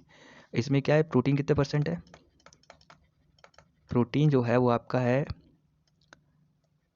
52% और जो लिपिड है, लिपिड ये कितना है 40%। ठीक है, और एग्जाम में क्वेश्चन पूछेगा, अगर तुमसे एग्जाम में क्वेश्चन पूछेगा तो ये सीधे लाइन दे देगा, ये तुमसे पूछेगा कितने परसेंट लिपिड था और कितने परसेंट प्रोटीन था। और तुमने पढ़ा है पहले प्रोटीन फिर लिपिड, 40 और 52, तो पहले ऑप्शन में 52 और 40 ही देगा, दूसरे में 40 और 52 देगा, तो ये देख के टिक करना। Depending on the ease of extraction membrane proteins can be classified as integral and peripheral. मतलब बोल रहा है कि इसके एक्सट्रैक्शन के डिपेंड पे कि जो सेल मेम्ब्रेन में प्रोटीन अगर इंटीग्रल है और पेरिफेरल है, उसके बेस पे उस मेम्ब्रेन की प्रोटीन को क्लासिफाई किया है। Peripheral proteins lie on the surface of membrane while the integral proteins are partially or totally buried in the membrane. मतलब बोला जो पेरिफेरल प्रोटीन्स है वो इसके सरफेस पे देखने को मिलेगी, लिपिड वाई लेयर की सरफेस पे पेरिफेरल प्रोटीन देखने को मिलेगी, और जो इंटीग्रल प्रोटीन है वो पार्शियली या टोटली जो प्रोटीन लिपिड वाई लेयर है इसमें धसी हुई होगी, या पार्शियली धसी होगी, या पूरी तरीके से धसी होगी। ठीक है, ये देखो ये क्या इंटीग्रल प्रोटीन है, ये देखो थोड़ी बाहर निकली है, पूरी इतनी धसी है, फिर ये बाहर निकली है। मतलब पार्सली और इंटीग्रली टोटली बरीड होगी किसमें, मेम्ब्रेन में। और ये कौन सा, ये fluid mosaic model of plasma membrane है। सेल मेम्ब्रेन को प्लाज्मा मेम्ब्रेन भी बोलते हैं, ये बात याद रखनी है। Cell membrane also called plasma membrane, नहीं तो बहुत से बच्चे कन्फ्यूजन में प्लाज्मा मेम्ब्रेन अलग सेल मेम्ब्रेन अलग। ठीक है, An improved model of structure of cell membrane was proposed by Singer and Nicholson in 1972। जो सेल मेम्ब्रेन का स्ट्रक्चर है इसको क्या बोल रहे हैं, इसको बोल रहे हैं फ्लूइड मोजाइक मॉडल, और इसको सिंगर एंड निकोलसन ने 1972 में प्रपोज किया था। According to this the quasi fluid nature of lipid enables lateral movement of proteins within the overall bilayer. बोल रहा है कि अकॉर्डिंग टू दिस मतलब इस फ्लूइड मोजाइक मॉडल के अकॉर्डिंग जो लिपिड है इसका कैसा नेचर है, क्वासी फ्लूइड नेचर है, और ये क्या है प्रोटीन के मूवमेंट को ओवरऑल वाई लेयर में इनेबल कर देता है। This ability to move within the membrane is measured as its फ्लूडिडिटी।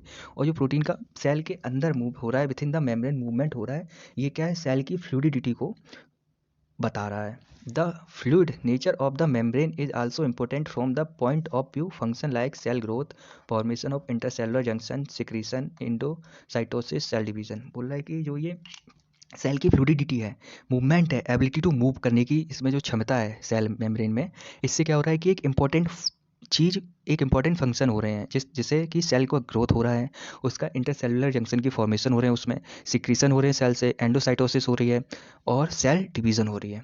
ठीक है, one of the most important function of plasma membrane is transport of the molecules across it. जो plasma membrane है, cell membrane है, इसका important function क्या है, most important क्या है कि जो मॉलिक्यूल्स हैं उसको एक प्लाज्मा मेम्ब्रेन से दूसरी प्लाज्मा मेम्ब्रेन में ट्रांसपोर्ट करना। The membrane is selectively permeable to some molecule present on either side of it.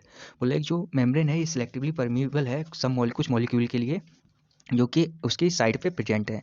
Many molecules can move briefly across the membrane without any requirement of energy and this called passive movement, passive transport. मतलब बोल रहे हैं कि बहुत सारे molecule जो हैं वो मेम्ब्रेन से मूवमेंट कर ले रहे हैं कि बिना किसी एनर्जी के रिक्वायरमेंट के, और ऐसे मूवमेंट को क्या बोल रहे हैं, पैसिव मूवमेंट या पैसिव ट्रांसपोर्ट बोल रहे हैं। सॉल्यूट्स में move across the membrane by the process of simple diffusion along the concentration gradient. मतलब जो न्यूट्रल सॉल्यूट है ये मेम्ब्रेन से मूवमेंट कर ले रहे हैं, मेम्ब्रेन से इधर उधर निकल जा रहे हैं बाय द सिंपल डिफ्यूजन, और कंसंट्रेशन ग्रेडियंट के हिसाब से ये सिंपल डिफ्यूजन करके मेम्ब्रेन से अक्रॉस कर जा रहे हैं, आर पार हो जा रहे हैं। और कंसंट्रेशन ग्रेडियंट कहाँ से बनेगा, from higher to lower. Water may also move across this membrane from higher to lower concentration. तो मतलब बोल रहा है कि जो वाटर है ये भी higher to lower concentration move कर रहा है। Movement of water by diffusion is called osmosis. और वाटर का जो डिफ्यूजन के द्वारा मूवमेंट हो रहा है इसको क्या बोल रहे हैं, इसको ऑस्मोसिस बोल रहे हैं। As the polar molecules can not pass through the non polar lipid bilayer. मतलब जो पोलर मॉलिक्यूल्स हैं ये non polar lipid bilayer से मूवमेंट नहीं कर पा रहे हैं। They require a carrier protein, और इनको कैरियर प्रोटीन की रिक्वायरमेंट है, और membrane to facilitate their transport across a membrane.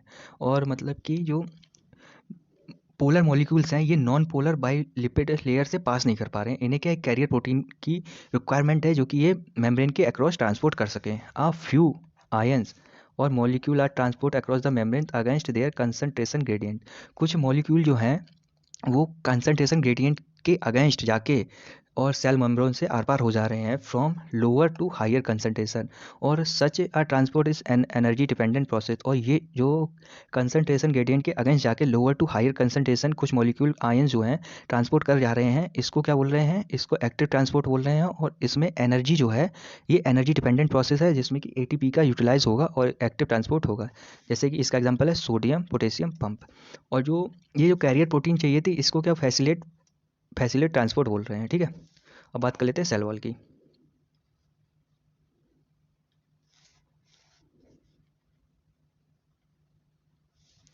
Cell wall may recall a non-living rigid structure called the cell wall form an outer covering for the plasma membrane of fungi and plants। बोल रहे कि cell wall जो है एक ऐसा non living rigid structure है जो कि outer covering of plasma membrane की फॉर्म कर रहा है। मतलब कि जो प्लाज्मा मेम्ब्रेन है उसकी आउटर कवरिंग जो है वो सेल वॉल ही है और ये फंजाई और प्लांट में देखने को मिल रही है। Cell wall not only gives shape to the cell and protect the cell from mechanical damage and infection, it also help in cell to cell interaction and provide barrier to undesirable micromolecules। मतलब बोल रहे हैं कि जो cell wall है ये ना कि सिर्फ सेल को शेप दे रही है और इसको प्रोटेक्ट कर रही है मैकेनिकल डैमेज और इन्फेक्शन से, बल्कि ये जो cell to cell interaction provide कराती है अनडिजायरेबल माइक्रोमोलिक्यूल्स से बैरियर प्रोवाइड कराती है और सेल टू सेल इंटरेक्शन कराती है। ठीक है। Algae have cell wall, algae में सेल वॉल होती है made up of cellulose galactans mannans and minerals like calcium carbonate, while in other plant it consist of cellulose hemicellulose pectins and proteins.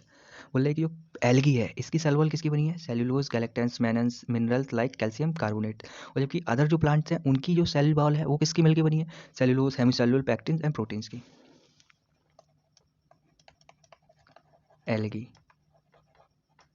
Cell wall, algae की cell wall किससे मिलकर बनी है, algae की cell wall, algae की cell wall किससे मिलकर बनी है, सेल्यूलोज गैलेक्टेंस मेनन्स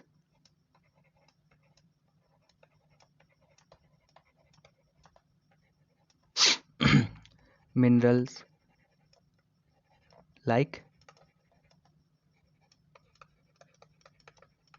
कैल्शियम कार्बोनेट। ठीक है, इन सबसे एल्गी की सेल वॉल मिलकर बनी है, जबकि जो प्लांट्स हैं इनकी जो सेल वॉल है वो किससे मिलकर बनी है, सेल्यूलोज हेमी सेल्यूलोज, ठीक है, pectins and proteins, pectins proteins इससे मिलकर बनी है। The cell wall of young plant cell the primary wall is capable of growth. मतलब बोला है जो यंग प्लांट होगा उसकी जो सेल वॉल होगी उसमें प्राइमरी वॉल होगी वो ग्रोथ करने में कैपेबल होगी, which gradually diminish as the cell matures and the secondary wall is formed on the inner towards membrane side of the cell. मतलब बोल रहा है कि जो ग्रेजुअली डिसमिनिश हो जाएगी जब सेल मैच्योर हो जाएगी और सेकेंडरी वॉल फॉर्म हो जाएगी इनर साइड में, और सेल के इनर साइड में सेकेंडरी वॉल जब सेल मतलब बन जाएगी और जो सेल मैच्योर हो जाएगी तो जो प्राइमरी वॉल जो ग्रोथ में कैपेबल है ये क्या डिसमिनिश हो जाएगी, रुक जाएगी gradually. The middle lamella is a layer mainly of calcium pectate which holds or glue the different neighbouring cell together. मतलब कि दो जो प्लांट सेल हैं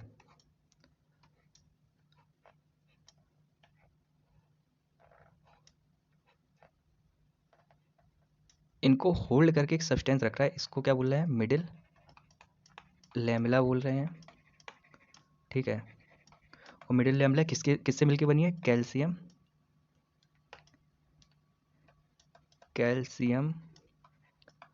पैक्टेट से मिलके बनी है। ठीक है, और ये क्या कर रही है, दो नेबरिंग सेल्स को होल्ड करे रख रही है, चिपका के रख रही है, कौन, कैल्शियम पैक्टेट, मिडिल लेमिला जो कि कैल्शियम पैक्टेट का मिलके बना हुआ है। The cell wall and middle lamella may be transferred by plasmodesmata which connect to the cytoplasm of neighbouring cells. So middle lamella और सेल वॉल हैं, इनके बीच में क्या है, इनके बीच में कनेक्शंस हैं जो कि ट्रांसपोर्ट कर रहे हैं एक सेल से दूसरे सेल्स के बीच में, और उनको क्या बोल रहे हैं, उनको बेसिकली हम लोग क्या बोल रहे हैं, ये दो सेल्स हो गए इनके बीच में ट्रांसपोर्टेशन हो रहा है, और कौन से कनेक्शन है, ये जो कनेक्शन यहाँ पे हैं इनको क्या बोल रहे हैं, इन कनेक्शन को हम लोग बोल रहे हैं प्लाज्मोडेस्माटा, दो सेल्स के बीच में देखने को मिलेंगे, जिससे क्या होगा कि नेबरिंग सेल्स में ट्रांसपोर्ट हो जाएगा मिनरल्स ऑर्गन्स हार्मोन इन सब का। ठीक है, नेबरिंग सेल्स के बीच में। अब पढ़ लेते हैं एंडोमेम्ब्रेन सिस्टम, एंडोमेम्ब्रेन सिस्टम की बात कर लेते हैं। Endomembrane system while each of membrane organelles is distinct in term of its. मतलब कि ईच जो मेम्ब्रेन सिस्टम है वो अपने आप में डिस्टिंक्ट है, किसमें, स्ट्रक्चर में डिस्टिंक्ट है, फंक्शन में डिस्टिंक्ट है। Many of these are considered together as an membrane system because their function are coordinated. मतलब बोल रहा है कि जो ऑर्गेनल्स हैं वो अपने आप में कैसे हैं, डिस्टिंक्ट है स्ट्रक्चर ऑफ फंक्शन में, और इनमें से कुछ जो हैं जो एक कोऑर्डिनेटेड वे में फंक्शन करते हैं और एंडोमेम्ब्रेन सिस्टम को मिलके बनाते हैं। The endomembrane system include endoplasmic reticulum, Golgi complex, lysosome and vacuoles. बोला जो एंडोमेम्ब्रेन सिस्टम है इसमें एंडोप्लाज्मिक रेटिकुलम आएगा, गोल्गी कॉम्प्लेक्स आएगा, लाइसोसोम्स और वैक्यूल्स जो है एक साथ मिलकर कोऑर्डिनेटेड वे में फंक्शन करेंगे। Since the function of mitochondria and chloroplast and peroxisomes are not coordinated with the above components. बोल रहा है कि जो माइटोकॉन्ड्रिया, क्लोरोप्लास्ट और पेरोक्सीसोम है, इनके जो फंक्शन हैं, जो ऊपर जो गोल्गी बॉडी, एंडोप्लाज्मिक रेटिकुलम है, इनके साथ ये सब कोऑर्डिनेटेड वे में काम कर रहे हैं, लेकिन जो माइटोकॉन्ड्रिया, क्लोरोप्लास्ट, पेरोक्सीसोम है, ये कोऑर्डिनेटेड वे में काम नहीं करते हैं, इसलिए इन्हें एंडोमेम्ब्रेन सिस्टम की तरह कंसीडर नहीं किया जाता, एंडोमेम्ब्रेन सिस्टम का ये पार्ट नहीं होते हैं। ठीक है, तो एंडोमेम्ब्रेन सिस्टम में सबसे पहले क्या है, ईआर, एंडोप्लाज्मिक रेटिकुलम। ठीक है, और इसके बाद कर लेते हैं endoplasmic reticulum. Electron microscopic study of eukaryotic cells reveal the presence of a network or reticulum of tiny tubular structure scattered in the cytoplasm is called endoplasmic reticulum. बोल रहा है कि इलेक्ट्रॉन माइक्रोस्कोप से जब यूकैरियोटिक सेल की study की गई तो उसमें रिवील हुआ, उसमें देखा गया, उसमें पाया गया कि एक नेटवर्क है जाल के जैसा, टिनी ट्यूबुलर स्ट्रक्चर का, और जो कि साइटोप्लाज्म में फैले हुए हैं, स्कैटर्ड हैं। इसे क्या बोल रहे हैं, इसे एंडोप्लाज्मिक रेटिकुलम बोल रहे हैं। Hence ER divide the intracellular space into two distinct compartment. और जो एंडोप्लाज्मिक रेटिकुलम है, ये इंट्रासेलुलर स्पेस को दो डिस्टिंक्ट कंपार्टमेंट में डिवाइड कर रही है, जिसे क्या बोल रहे हैं, luminal inside endoplasmic reticulum and extra luminal जो कि साइटोप्लाज्म कंपार्टमेंट्स है। जैसे कि ये देखो, ये जो है ये इनर है, इनसाइड है, इसको क्या बोल रहे हैं, inside endoplasmic reticulum, inside ER, और इसको क्या बोल रहे हैं, ल्यूमिनल बोल रहे हैं, ल्यूमिनल। ठीक है, और ये जो आउटसाइड है, ये क्या एक्स्ट्रा ल्यूमिनल है, इसको बोल रहे हैं साइटोप्लाज्म बोल रहे हैं। समझ गए, cytoplasm, extra luminal compartment, luminal compartment. तो इसके बाद the ER often show ribosome attach to the outer surface. मतलब ER जो है बाद में शो करती है कि इसकी सरफेस, आउटर सरफेस पे राइबोसोम अटैच है। The endoplasmic reticulum wearing ribosome on their surface is called rough endoplasmic reticulum. अगर एंडोप्लाज्मिक रेटिकुलम अपनी सरफेस पे राइबोसोम को वियर किए हुए, इनकी सरफेस पे राइबोसोम पाए जा रहे हैं, तो उसे रफ एंडोप्लाज्मिक रेटिकुलम बोलेंगे। और in the absence of ribosome they appear smooth and called smooth endoplasmic reticulum. और अगर राइबोसोम इनकी सरफेस पे नहीं है तो ये क्या स्मूथ दिखाई देंगे, इनका अपीयरेंस स्मूथ हो जाएगा, इसलिए इन्हें स्मूथ एंडोप्लाज्मिक रेटिकुलम बोलेंगे। RER frequently observed in the cells actively involved in protein synthesis and secretion। जो RER है, इसको फ्रिक्वेंटली ऑब्जर्व किया गया कि ये सेल्स में एक्टिवली इन्वॉल्व होता है प्रोटीन सिंथेसिस और सिक्रीशन करने में। ठीक है, they are extensive and continuous with the outer membrane of the nucleus. ये बोल रहा है कि ये एक्सटेंसिव हैं और कंटिन्यू है with the outer membrane of the nucleus से कंटिन्यू, ये क्या है, जुड़े हुए रहते हैं। ठीक है, यहाँ पे एक चीज़ समझो, जो ER है plus ribosome on their surface, इसको क्या बोल रहे हैं, RER बोल रहे हैं। ER और उसके ER के साथ उसकी सरफेस राइबोसोम है, अगर ER और राइबोसोम क्या है, अब्सेंट, तो इसे क्या बोल रहे हैं, SER। ठीक है, the endoplasmic reticulum is the major site of synthesis of lipid. Smooth endoplasmic reticulum is major site of synthesis of lipid in animal cells. Lipid like steroidal hormones is synthesized in SER। मतलब बोला जो smooth endoplasmic reticulum है, ये lipid का synthesis करा रही है, और एनिमल्स में लिपिड लाइक स्टेरॉयडल हार्मोन्स होता है, वो कहाँ सिंथेसाइज होता है, SER में होता है।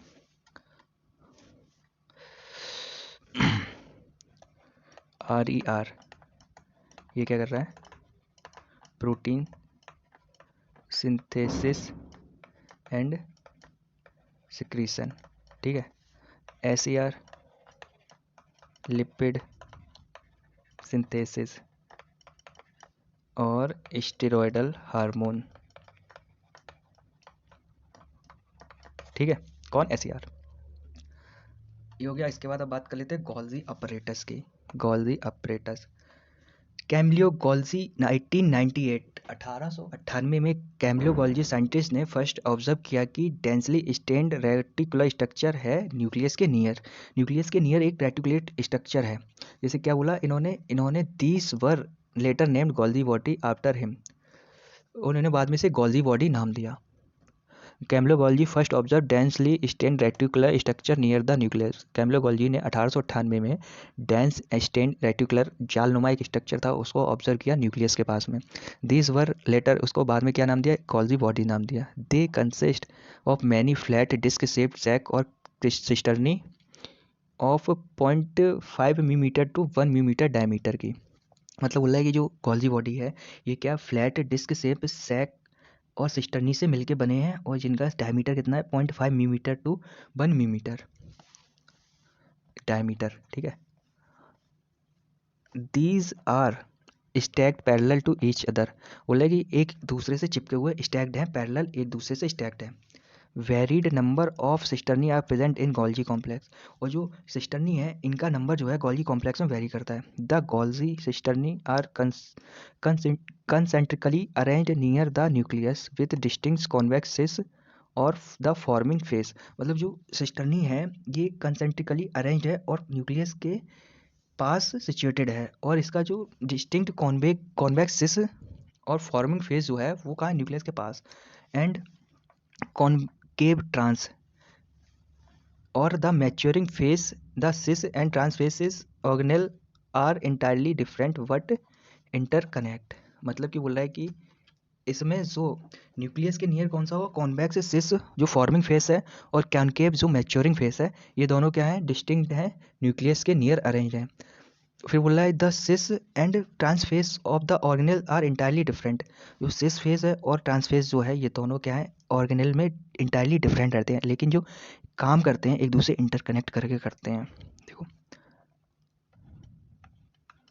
सिस और कॉन्वेक्स, ठीक है, इसको क्या बोल रहे हैं, इसको क्या बोल रहे हैं, फॉर्मिंग फेस बोल रहे हैं। ये मतलब निर्माण कर रहा है किसी चीज़ का, अब किसका कर रहा है वो आगे समझेंगे, ठीक है। और फिर इसके बाद है कॉनकेव और ट्रांसफेज, और ये क्या है, ये है मैच्योरिंग फेज। इसमें कोई चीज़ मैच्योर हो रही है उसको भी अभी आगे समझेंगे और फिर इसके आगे लिखेंगे।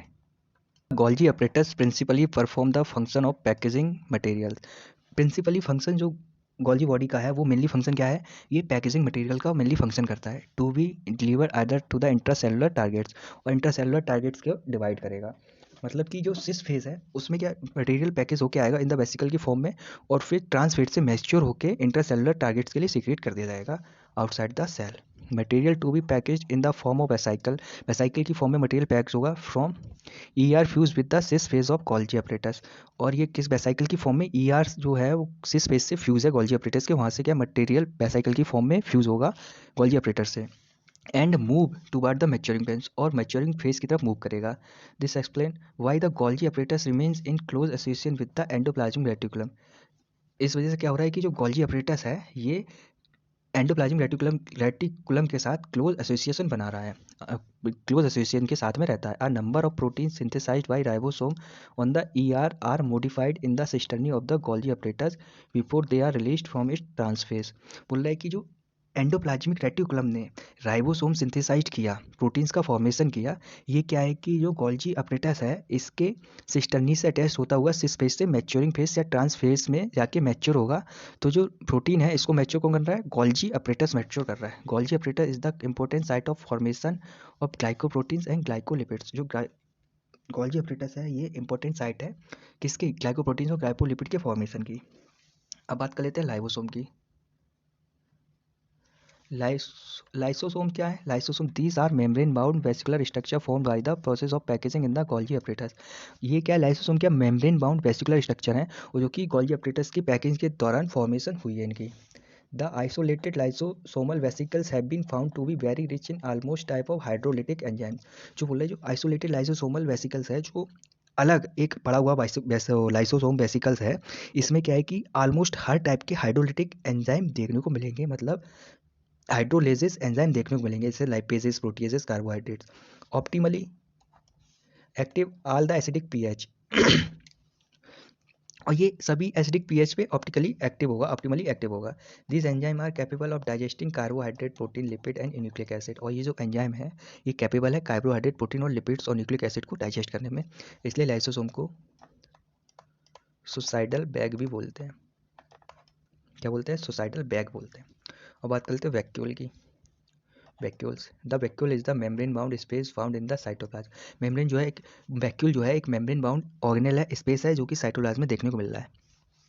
It contain water, sap, excretory product and other materials not useful for the cell. और इसमें क्या है, वाटर होगा, सैप होगा, एक्सक्रीटरी प्रोडक्ट होगा, जो कि अदर मटेरियल भी पाए जाएंगे जो कि सेल के लिए यूजफुल नहीं है।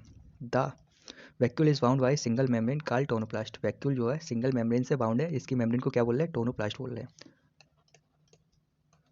वैक्यूल्स मेम्ब्रेन कॉल्ड टोनोप्लास्ट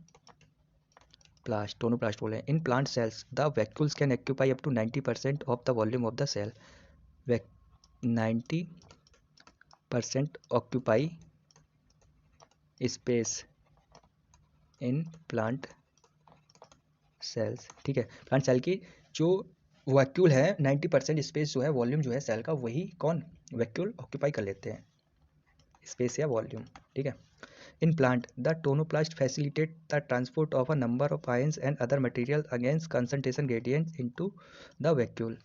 मतलब बोल रहा है जो तो वैक्यूल की मेम्ब्रेन है, सिंगल मेम्ब्रेन है टोनोप्लास्ट, ये क्या है, transport of number of ion और अदर मटेरियल को कंसंट्रेशन ग्रेडियंट के अगेंस्ट वर्क करा के उनका मूवमेंट टोनोप्लास्ट से वैक्यूल में करा लेती है। Hence their concentration is significantly higher in the vacuole than in the cytoplasm. बोल रहा है जिस वजह से जो वैक्यूल है इसकी कंसंट्रेशन हायर रहती है साइटोप्लाज्म की कंसंट्रेशन से। In amoeba the contractile vacuole is important for osmoregulation and excretion. In many cell, मतलब बोल रहा है जो अमीबा है उसमें कॉन्ट्रैक्टाइल वैक्यूल होता है जो कि ऑस्मोरेगुलेशन और एक्सक्रीशन में बहुत ही इंपॉर्टेंट रोल प्ले करता है। In many cells as in protist food vacuoles is found by engulfing the food particle. बोले जो प्रोटिस्ट हैं उनमें फूड वैक्यूल फॉर्म होता है और जो कि फूड पार्टिकल को इनगल्फिंग निगलने खाने में हेल्पफुल रहता है। माइटोकॉन्ड्रिया की बात करते हैं। Mitochondria unless specifically stand are not easily visible under the microscope. जबकि बोल रहा है कि माइटोकॉन्ड्रिया जब तक इसको स्पेसिफिकली स्टैंड नहीं करेंगे तब तक ये इजीली माइक्रोस्कोप में विजिबल नहीं होगा। The number of mitochondria per cell is variable depending on the physiological activity of the cell. बोले जो माइटोकॉन्ड्रिया है ये पर सेल वेरिएबल रहेंगे, अगर मतलब जो सेल की फिजियोलॉजिकल एक्टिविटी पे डिपेंड होगा कि माइटोकॉन्ड्रिया की जो संख्या है पर सेल कितनी होनी चाहिए। In terms of shape and size also considerable degree of variability is observed. और शेप और साइज के अगर कंसीडर करें तो इनकी जो वेरिएबिलिटी की डिग्री है उसको भी ऑब्जर्व करते हैं। Typically it is a sausage shaped or cylindrical having a diameter 0.2 to 1 millimetre, average 0.5 millimetre and इसकी लेंथ कितनी होगी, इसकी लेंथ होगी 1 से 4.1 millimetre. Each mitochondrion is a double membrane wound structure with the outer membrane at the inner membrane dividing its lumen distinctly to aqueous compartment। मतलब बोल रहा है जो माइटोकॉन्ड्रिया है इसमें इनर और आउटर मेम्ब्रेन स्ट्रक्चर होगा जो कि इसके ल्यूमेन को डिवाइड करेगा दो एक्वस कंपार्टमेंट में।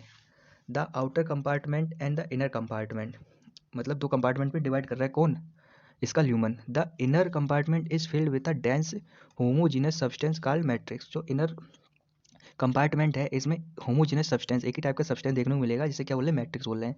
The outer membrane form the continuous limiting boundary of the organelle. वो जो आउटर मेम्ब्रेन है एक कंटिन्यूस एक लिमिटिंग बाउंड्री बना रही है माइटोकॉन्ड्रियल ऑर्गेनल की। The inner membrane form a number of infolding. जो इनर मेम्ब्रेन है इसमें नंबर ऑफ इनफोल्डिंग होंगी जिसे क्या बोल रहे हैं, क्रिस्टी बोल रहे हैं, और सिंगुलर में क्रिस्टा बोलेंगे। टुवार्ड द मैट्रिक्स, मैट्रिक्स के टुवार्ड, मैट्रिक्स के चारों तरफ इनफोल्डिंग बनाई जिसे क्रिस्टे बोल रहे हैं। The cristae increase the surface area, और क्रिस्टे जो है वो सर्फेस एरिया को इंक्रीज कर दे रहे हैं। The two membranes have their own specific enzyme associated with the mitochondrial function। जो इसकी दो मेम्ब्रेन हैं इनका खुद का own specific enzyme associated function होगा माइटोकॉन्ड्रिया के साथ में। Mitochondria are the site of aerobic respiration. Mitochondria क्या है, माइटोकॉन्ड्रिया जो है एरोबिक रेस्पिरेशन की साइट है, यहाँ पे एरोबिक रेस्पिरेशन होगा। They produce cellular energy in the form of ATP. Mitochondria जो है सेलुलर एनर्जी प्रोड्यूस करते हैं एटीपी की फॉर्म में, hence they are called power house of the cells. इस वजह से इन्हें सेल का पावर हाउस कहते हैं। The matrix also possesses single circular DNA molecule. वो जो डीएनए का वो माइटोकॉन्ड्रिया का मैट्रिक्स है ये also single circular DNA molecule possess करेगा। अब फ्यू आरएनए मॉलिक्यूल्स भी इसमें देखने को मिलेंगे। राइबोसोम्स जो 70S है वो इसमें देखने को मिलेगा। And the components required for synthesis of protein, और एक कंपोनेंट जो प्रोटीन सिंथेसिस कर सके वो भी इसमें देखने को मिलेगा। मिलेगा।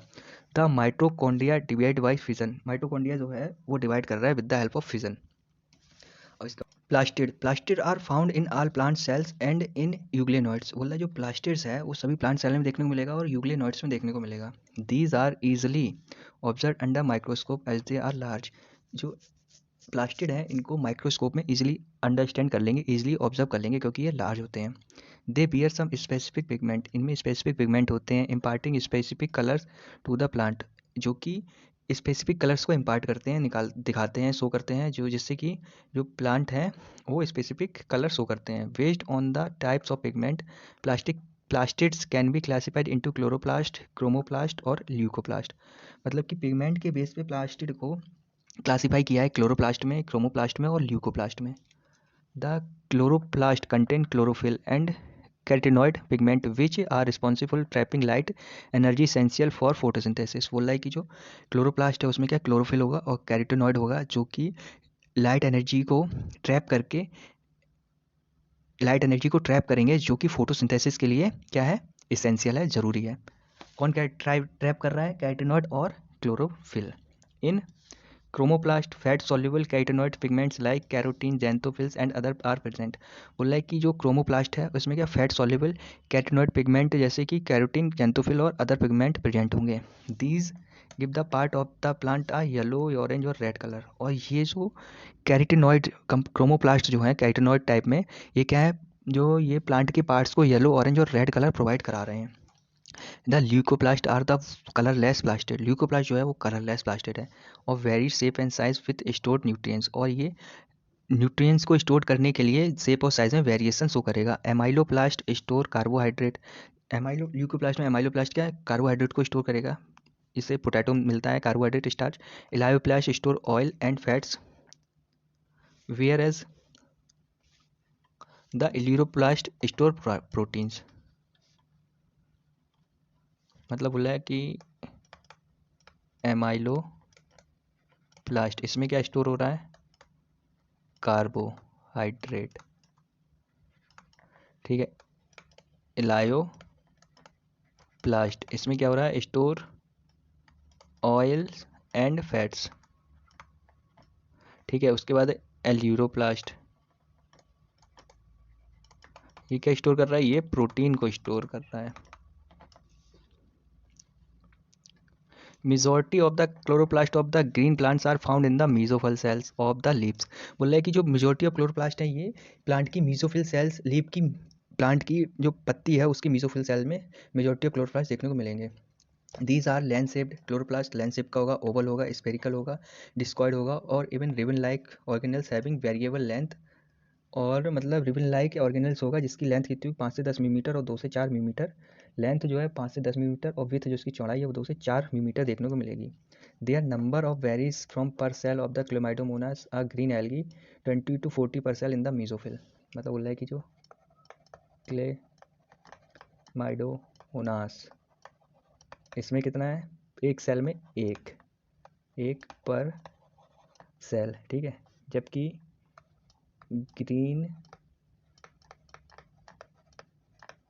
ग्रीन एल्गी हैं इसमें 20 से 40 पर सेल, ठीक है, per cell in the mesophyll, like mitochondria the chloroplast are also double membrane, मतलब बोल रहा है कि जो माइटोकॉन्ड्रिया की तरह ही क्लोरोप्लास्ट में भी डबल मेम्ब्रेन बाउंड ऑर्गेनल होगा। Of the two inner chloroplast membrane is relatively less permeable, बोल रहा है कि दो मेम्ब्रेन में से जो इनर मेम्ब्रेन होगी वो लेस परमेबल होगी, ठीक है। The space limited by the inner membrane of the chloroplast is called stoma, जो इनर मेम्ब्रेन के द्वारा जो लिमिटेड स्पेस है उसे क्या बोल रहे हैं, क्लोरोप्लास्ट में स्टोमा बोल रहे हैं। A number of organised flattened membranous sac called thylakoids, मतलब कि जो सैक होंगे ये फ्लैटेंड होंगे, मेम्ब्रेनस होंगे और एक और नंबर में ऑर्गेनाइज होकर क्या बोल रहे हैं, इनको थैलेकॉइड बोल रहे हैं। आर प्रेजेंट इन स्टोमा, और ये कि स्टोमा में प्रेजेंट है। Thylakoid are arrange in stack like piles of coins, बोल रहा है कि जो थैलेकॉइड हैं वो एक स्टाक में, मतलब जैसे सिक्के नहीं एक के ऊपर एक के ऊपर एक के ऊपर एक रख दो तो प्लेट टाइप में, पाइल टाइप में बना लेते हैं, उसी टाइप में थैलेकॉइड अरेंज होंगे। कार्ल ग्रेन है, और ये जो थैलेकॉइड एक के ऊपर एक के ऊपर एक के ऊपर अरेंज हो जाएंगे तो इसको क्या बोल रहे हैं, ग्रेना बोल रहे हैं। और इंटीग्रन इंटीग्रेनल थैलेकॉइड बोल रहे हैं, ग्रेना बोल रहे हैं और इंटीग्रेनल थैलेकॉइड बोल रहे हैं। In addition there are flat membrane tubules called stroma lamellae, और इनके जैसे कि ये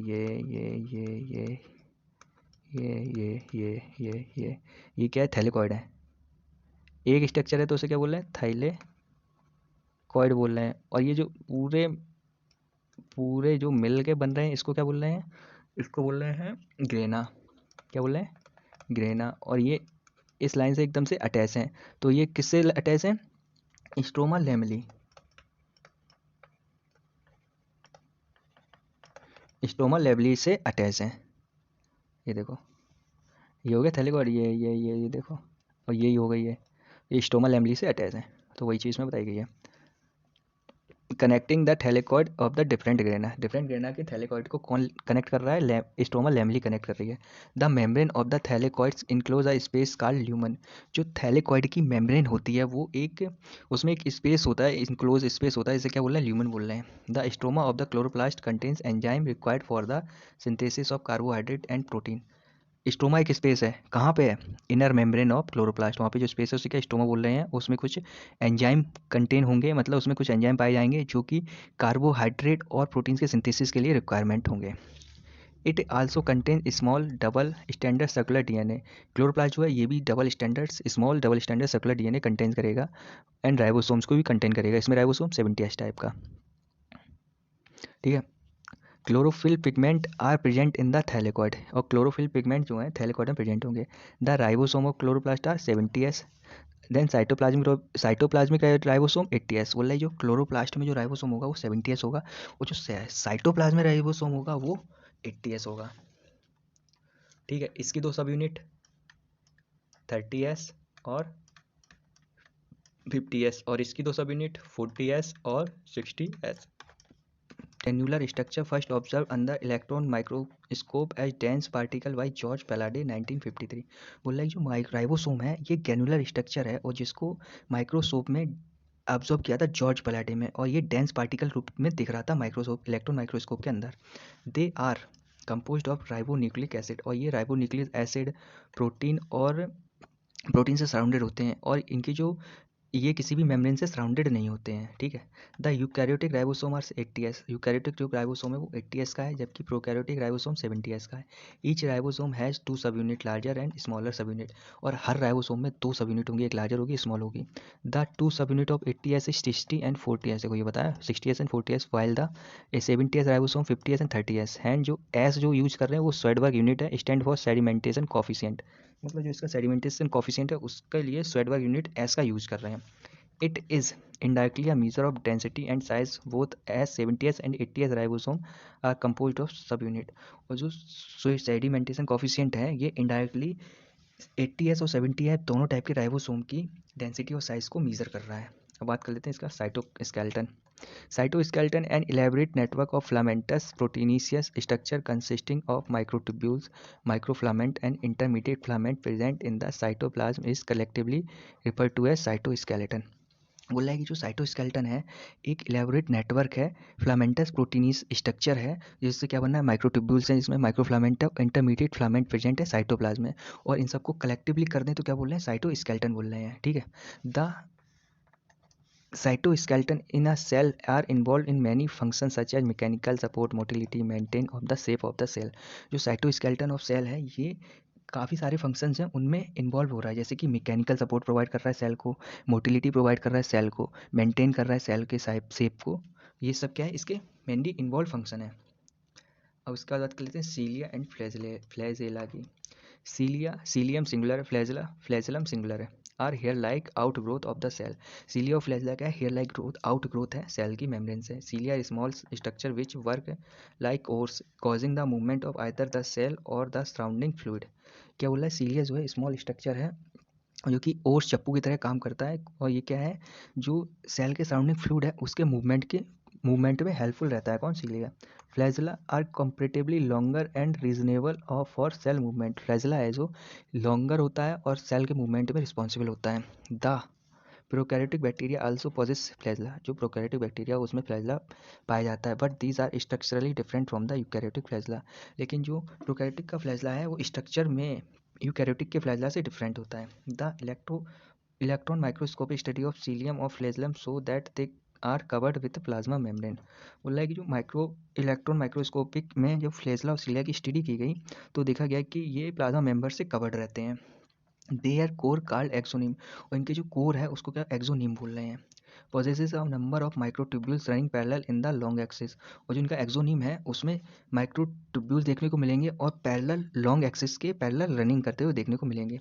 the axoneme usually has 9 doublets of radially arranged peripheral microtubules. जो एक्सोनिम है उसमें 9 डबलेट्स पेरिफेरल माइक्रोट्यूब्यूल्स देखने को मिलेंगे and a pair of centrally located microtubules, और सेंट्रल में लोकेटेड माइक्रोट्यूब्यूल्स देखने को मिलेंगे। Such an arrangement of axonemal microtubules is referred to as the 9+2 arrangement. मतलब बोल रहा है कि जो इस टाइप का फ्लैजेलम में जो अरेंजमेंट होता है वो 9+2 अरेंजमेंट होता है। The central tubules are connected by bridges and is also enclosed by a central sheath, which is connected to one of the tubules of each peripheral doublets by a radial spoke। बोल रहा है कि जो central tubules हैं वो connected हैं by bridge से and enclose है एक सेंट्रल सीथ में, और जो कि कनेक्टेड है वन ट्यूब्यूल द्वारा पेरिफेरल डबलेट से, और जिसे क्या बोल रहा है रेडियल स्पोक बोल रहे हैं। दस देयर आर 9 रेडियल स्पोक, और जिस वजह से यहाँ पे 9 रेडियल स्पोक देखने को मिलेंगी। The peripheral doublets are also interconnected by linker. जो पेरिफेरल डबलेट्स है वो भी इंटरकनेक्टेड लिंकर से कनेक्ट है। Both the cilium and flagella emerge from centriole like structure called basal body, और जो सीलियम और फ्लैजेला इमर्ज होकर सेंट्रियोल लाइक स्ट्रक्चर बना रहे हैं जिसे कि बेसल बॉडी बोल रहे हैं। अब बात कर लेते हैं सेंट्रोसोम और सेंट्रियोल की। Centrosome is an organelle usually containing 2 cylindrical structure called centriole. जो सेंट्रोसोम है एक ऑर्गेनल है जिसमें 2 सिलिंड्रिकल स्ट्रक्चर देखने को मिल रहे हैं जिसे क्या बोल रहे हैं सेंट्रियोल बोल रहे हैं।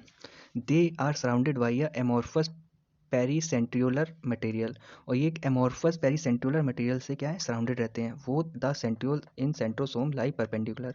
मतलब बोल रहा है कि जैसे एक ये सेंट्रोसोम हो गया और एक ये नहीं सॉरी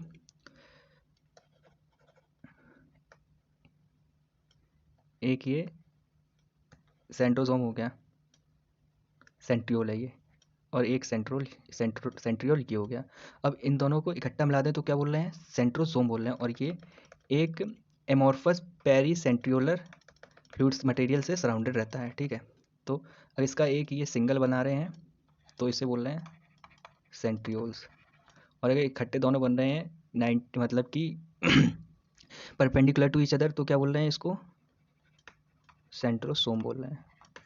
ठीक है, perpendicular to each other in which each has organisation like cart wheel, और दोनों में ऑर्गेनाइजेशन कैसा देखने को मिल रहा है जो बैलगाड़ी होती है उसका पहिया जो होता है उसके तरीके का अरेंजमेंट ऑर्गेनाइजेशन देखने को मिल रहा है दोनों सेंट्रियोल्स में।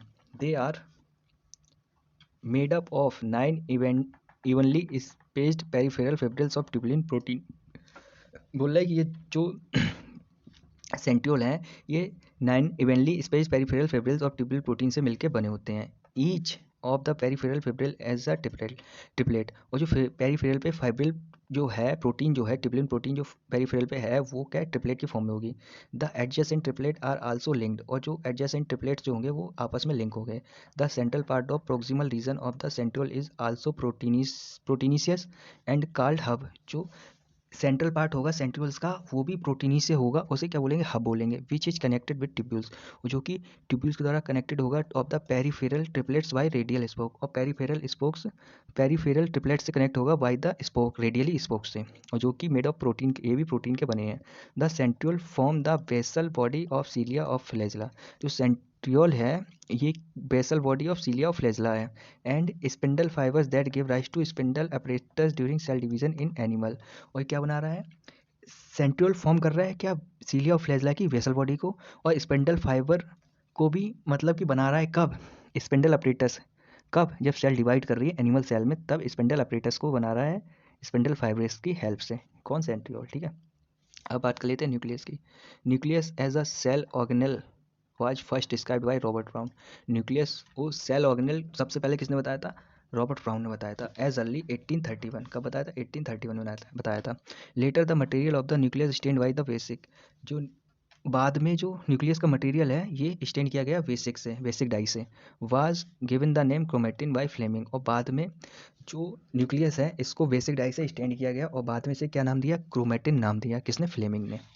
The interface nucleus of a cell when it is not dividing, मतलब बोल रहा है इंटरफेस न्यूक्लियस, वो सेल का न्यूक्लियस जो डिवाइड नहीं किया हो, ठीक है, has highly extended and elaborate nucleoprotein fibres called chromatin. बोल रहा है कि जो इंटरफेस न्यूक्लियस होगा, मतलब वो सेल जिसका न्यूक्लियस डिवाइड ना किया हो, वो क्या होगा, हाईली एक्सटेंडेड होगा और इलेबोरेट होगा न्यूक्लियोप्रोटीन फाइबर, जिसे क्या बोल रहे हैं, क्रोमेटिन बोल रहे हैं। Nuclear matrix and one or more spherical bodies का न्यूक्लियोलाई में क्या होगा, हाईली इलेबोरेट होगा, हाईली एक्सटेंड होगा। और सिंगल में क्या हो, न्यूक्लियोलस बोलते हैं। Electron microscopy has revealed that the nuclear envelope which consist of two parallel membranes with a space called perinuclear space form a barrier between material present inside the nucleus and that of the cytoplasm।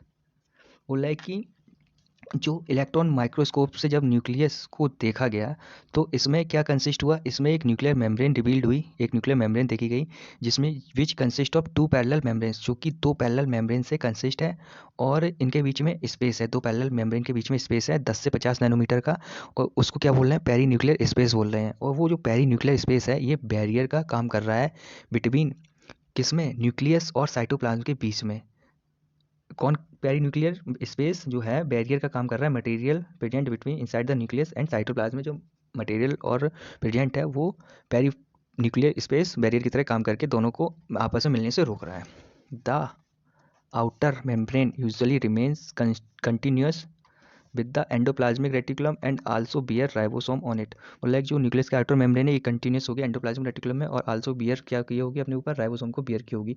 अगर ribosome को endoplasmic reticulum beer किए हुए तो उसे are बोल रहे हैं, rough endoplasmic reticulum. और रेटिकुलम पर अगर राइबोसोम एब्सेंट है, नहीं पाए जा रहे हैं, तो उसे क्या बोल रहे हैं, एसईआर बोल रहे हैं, smooth endoplasmic reticulum. Smooth endoplasmic reticulum lipid का सिंथेसिस कर रही है और endoplasmic reticulum, rough endoplasmic reticulum protein का सिंथेसिस और सिक्रीशन कर रही है। At a number of place the nuclear envelope is interrupted by minute pores। जो न्यूक्लियर इन्वेलप है इंटरप्टेड होगा माइन्यूट पोर्स में, which are found by the fusion of two membranes. और जो कि कैसे बनेगा, वो फ्यूज दो मेम्ब्रेन के फ्यूजन से बन रहा है क्या, minute pore. This nuclear pore are the passage through which movement of RNA and protein molecules take place in both direction between nucleus and the cytoplasm. और जो न्यूक्लियर पोर्स हैं इनके द्वारा आरएनए और प्रोटीन मॉलिक्यूल्स का movement होगा दोनों direction में बिटवीन न्यूक्लियस और साइटोप्लाज्म, ठीक है। Normally there is only one nucleus per cell, normally एक सेल में एक न्यूक्लियस होगा, केवल एक न्यूक्लियस होगा। Variation in the number of nuclei are also frequently observe. Variation of number of nuclei भी जो है फ्रिक्वेंटली ऑब्जर्व किए गए हैं। द न्यूक्लियर मैट्रिक्स और nucleoplasm contain nucleolus and chromatin. जो न्यूक्लियर का मैट्रिक्स है, न्यूक्लियर मैट्रिक्स है, उसके अंदर न्यूक्लियोप्लाज्म देखने, और न्यूक्लियोप्लाज्म बोल रहा है, उसके अंदर क्या बोल रहा है, उसके अंदर क्या मिल रहा है, न्यूक्लियोलस मिल रहा है और क्रोमेटिन मिल रहा है। The nucleoli are spherical structure present in the nucleoplasm. जो न्यूक्लियोलाई है या न्यूक्लियोलस है, ये क्या एक स्पेरिकल स्ट्रक्चर है जो कि न्यूक्लियोप्लाज्म में न्यूक्लियर मैट्रिक्स में, the nucleoli are spherical structure present in the nucleoplasm. मतलब न्यूक्लियोलाई और न्यूक्लियोलस जो है एक स्पेरिकल स्ट्रक्चर है जो कि कहाँ प्रेजेंट है, न्यूक्लियोप्लाज्म और न्यूक्लियर मैट्रिक्स में प्रेजेंट है। द कंटेंट ऑफ न्यूक्लियोलस या nucleoli is continuous with the rest of the nucleoplasm, it is not a membrane bound structure. मतलब जो न्यूक्लियोप्लाज्म है वो न्यूक्लियोलस जो है एक कंटिन्यूस स्ट्रक्चर है जो कि न्यूक्लियोप्लाज्म में पाया जाएगा एज इट, और एक मेम्ब्रेन बाउंड स्ट्रक्चर नहीं है, इसमें न्यूक्लियोलस में मेम्ब्रेन नहीं पाई जाती है। It is a site for active ribosomal RNA synthesis. मतलब ये जो न्यूक्लियोलस है यहाँ पे आरआरएनए का सिंथेसिस हो रहा है, मतलब आरआरएनए बन रहे हैं। Larger and more numerous nucleoli are present in the cells actively carrying out protein synthesis. बोल रहा है कि लार्जर और मोर न्यूमरस न्यूक्लियोलाई जो है प्रेजेंट होंगी सेल्स में एक्टिवली, और ये प्रोटीन सिंथेसिस को कैरिंग आउट करेंगी। You may recall interphase nucleus has a loose and indistinct network of nucleoprotein fibers called chromatin।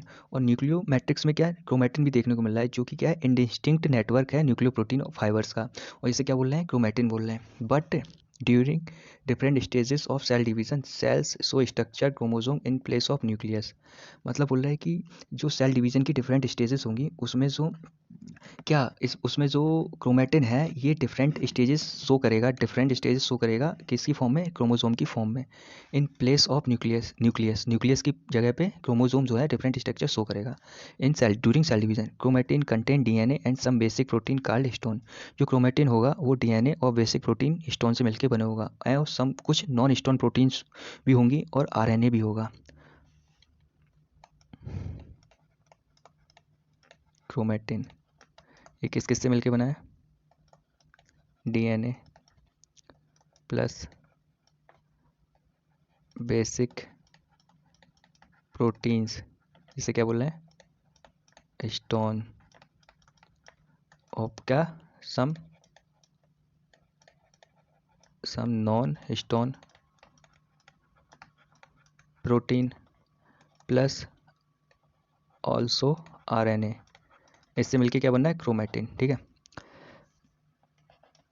A single human cell has approximately 2 meter long thread of DNA distributed among its 46 23 pairs chromosomes। मतलब बोल रहा है कि जो human का जो DNA होगा उसमें 2 मीटर लॉन्ग डीएनए होगा ह्यूमन की सेल में, और जिसमें 46 23 पेयर क्रोमोसोम डिस्ट्रीब्यूटेड होंगे उस डीएनए पे। एवरी क्रोमोसोम, हर क्रोमोसोम जो है visible only in dividing cell, जो क्रोमोसोम जो है ओनली विजिबल होगा डिवाइडिंग सेल में। essentially has a primary constriction or centromere on the side which disc shape structure called kinetochore। और ये कहाँ पे essential होगा, प्राइमरी कंस्ट्रक्शन और सेंट्रोमियर कहाँ पे, काइनेटोकोर पे, डिस्क शेप स्ट्रक्चर पे ये क्या होगा, कंस्ट्रक्ट होगा। Centromere holds 2 chromatids of a chromosome. जो सेंट्रोमियर है 2 क्रोमेटिड को होल्ड करके, क्रोमोसोम के 2 क्रोमेटिड को होल्ड करके रखेगा। Based on the position of centromere the chromosome can be classified into 4 types. मतलब बोल रहा है कि सेंट्रोमियर की पोजीशन के बेस पे क्रोमोसोम को 4 टाइप से डिवाइड किया गया है, क्लासीफाई किया गया है। The metacentric chromosome has middle centromere forming 2 equal arms of the chromosome. बोल रहा है कि जो मेटासेंट्रिक क्रोमोसोम होगा तो इसमें जो सेंट्रोमियर है वो क्रोमेटिन के मिडिल में होगा। जैसे कि मान लो ये देखो, ये है, ये देखो, ये मेटासेंट्रिक है, ये सेंट्रोमियर है कहाँ, मिडिल में है, ये क्रोमेटिड है। ठीक है, और ये एक क्रोमोसोम हो गया मिडिल में, तो इसका मेटासेंट्रिक बोल रहे हैं। फिर the sub metacentric chromosome has centromere slightly away from the middle of the chromosome resulting 1 shorter arm and 1 longer arm. ये देखो स्लाइटली, जो सेंटर से स्लाइटली अबव हो गया तो इसमें एक शॉर्ट आर्म बनेगी और एक लॉन्ग आर्म बनेगी, तो इसे सब मेटासेंट्रिक बोल रहे हैं। In case of acrocentric chromosome, the centromere is situated close to its end, forming one extremely short and one very long arm, whereas telocentric, मतलब एक्रोसेंट्रिक में क्या हो रहा है कि जो सेंट्रोमियर है ये थोड़ा ऊपर की तरफ स्लाइड कर जा रहा है, खिसक जा रहा है, जिससे कि एक शॉर्ट आर्म बनेगी और एक लॉन्ग आर्म बनेगी। और जबकि जो टीलोसेंट्रिक है इसमें बिल्कुल एंड पे पहुंच गया है, क्या, सेंट्रोमियर टर्मिनल पे हो गया है, सेंट्रोमियर जो है वो टर्मिनल पे है, और इसे क्या बोल रहे हैं, टीलोसेंट्रिक बोल रहे हैं। Sometimes a few chromosomes have non-staining secondary constriction at a consist location। बोला कि कुछ टाइम पे कुछ क्रोमोसोम में non staining secondary constriction site देखने को मिलती है कांस्टेंट लोकेशन पे, और this give the appearance of a small fragment, और ये क्या एक स्मॉल फ्रेगमेंट का अपीयरेंस देती है, जिसे क्या सैटेलाइट बोलेंगे। माइक्रोबॉडी की बात कर लेते हैं। Many membrane bound minute vesicle called microbody. मतलब बोल रहा है कि बहुत सारी मेम्ब्रेन बाउंड माइन्यूट वेसिकल्स होंगी, इसे क्या माइक्रोबॉडीज बोलेंगे। That contain various enzyme as present in both plant and animal. बोल रहा है कि many membrane bound minute vesicles होंगी, इससे माइक्रोबॉडीज बोल रहे हैं, और ये कंटेन इनमें पाए जाएंगे वेरियस एंजाइम, वेरियस काफ़ी टाइप के एंजाइम इनमें प्रेजेंट होंगे, और ये दोनों प्लांट और एनिमल्स दोनों में माइक्रोबॉडीज प्रेजेंट होंगी, दोनों में देखने को मिलेंगी। तो यहाँ पे ये cell the unit of life chapter complete हुआ, एनसीईआरटी लाइन टू लाइन। अब इसमें मैच द फॉलोइंग है। ठीक है, तो पहले तो ये वाला कर लो पहले, ये which of the following not correct बताओ। Robert Brown discover the cell, Robert Brown ने सेल को डिस्कवर किया था भाई न्यूक्लियस को किया था यार। Schleiden and Schwann formulated cell theory, सही है। Virchow explain the cells are form from preexisting cell. इन्हीं ने, रोडोल्फ विर्को ने ही सेल को न्याय दिलाया था। जब सेल सेट हो गई थी तो रोडोल्फ विर्को ही मसीहा बन के आए थे सेल को न्याय दिलाने के लिए। A unicellular organism carries out of its activity with a single cell, ये भी सही है। तो ये रॉन्ग है, तो ये वाला आंसर हो जाएगा। ये हो जाएगा इसका, ठीक है। फिर उसके बाद सेकंड है न्यू सेल जनरेट फ्रॉम, बोला न्यू सेल जनरेट कैसे होती हैं, तो new cell pre existing cell से जनरेट करती हैं, बैक्टीरियल फर्मेंटेशन से नहीं, रिजनरेशन ऑफ ओल्ड सेल नहीं, एबायोटिक मटेरियल से नहीं, प्री जो पहले से सेल होती हैं उन्हीं से न्यू सेल अराइज होती हैं। अब इनको मैच कर लेते हैं। मैच द फॉलोइंग, कॉलम 1 को कॉलम 2 से मिलाना है, तो इसमें क्रिस्टी की बात करते हैं। क्रिस्टी किसमें, माइटोकॉन्ड्रिया में। माइटोकॉन्ड्रिया, तो माइटोकॉन्ड्रिया का इनफोल्डिंग है माइटोकॉन्ड्रिया, तो ए हो गया, ए में क्या आ गया 2 आ गया। सिस्टर्नी डिस्क से स्ट्रक्चर इसमें बी में थर्ड आ गया और सी में फर्स्ट आ गया। थाइलेकॉइड स्टोमा में क्लोरोप्लास्ट में पाए जाएंगे, ठीक है। जो क्लोरोप्लास्ट होता है उसकी जो इनर मेम्ब्रेन में स्पेस होता है उसको स्टोमा बोलेंगे, और स्टोमा में ही थैलेकॉइड प्रेजेंट होते हैं। अब बोला which of the following is correct, बोला कौन सा इसमें करेक्ट है, तो देख लेते। Cells of all living organism have a nucleus, बोला cells of all living organism, सभी लिविंग ऑर्गेनिज्म में न्यूक्लियस होगा, नहीं। प्रोकैरियोटिक में न्यूक्लियस नहीं होता है। Both animal and plant cell have a well defined cell wall, नहीं, दोनों में नहीं होते। प्लांट सेल में सेल वॉल होती है, तो ये भी गलत हो गया, करेक्ट बताना में। In prokaryote there are no membrane bound organelle, yes, इधर प्रोकैरियोट में मेम्ब्रेन बाउंड ऑर्गेनल्स नहीं होते हैं। Cells are form de novo from abiotic material, नहीं, ये सही हो जाएगा, करेक्ट। सेल्स किससे फॉर्म होती है, प्री एग्जिस्टिंग सेल से फॉर्म होती हैं। बस, तो यहाँ पे हमारा चैप्टर कंप्लीट हो। Thank you.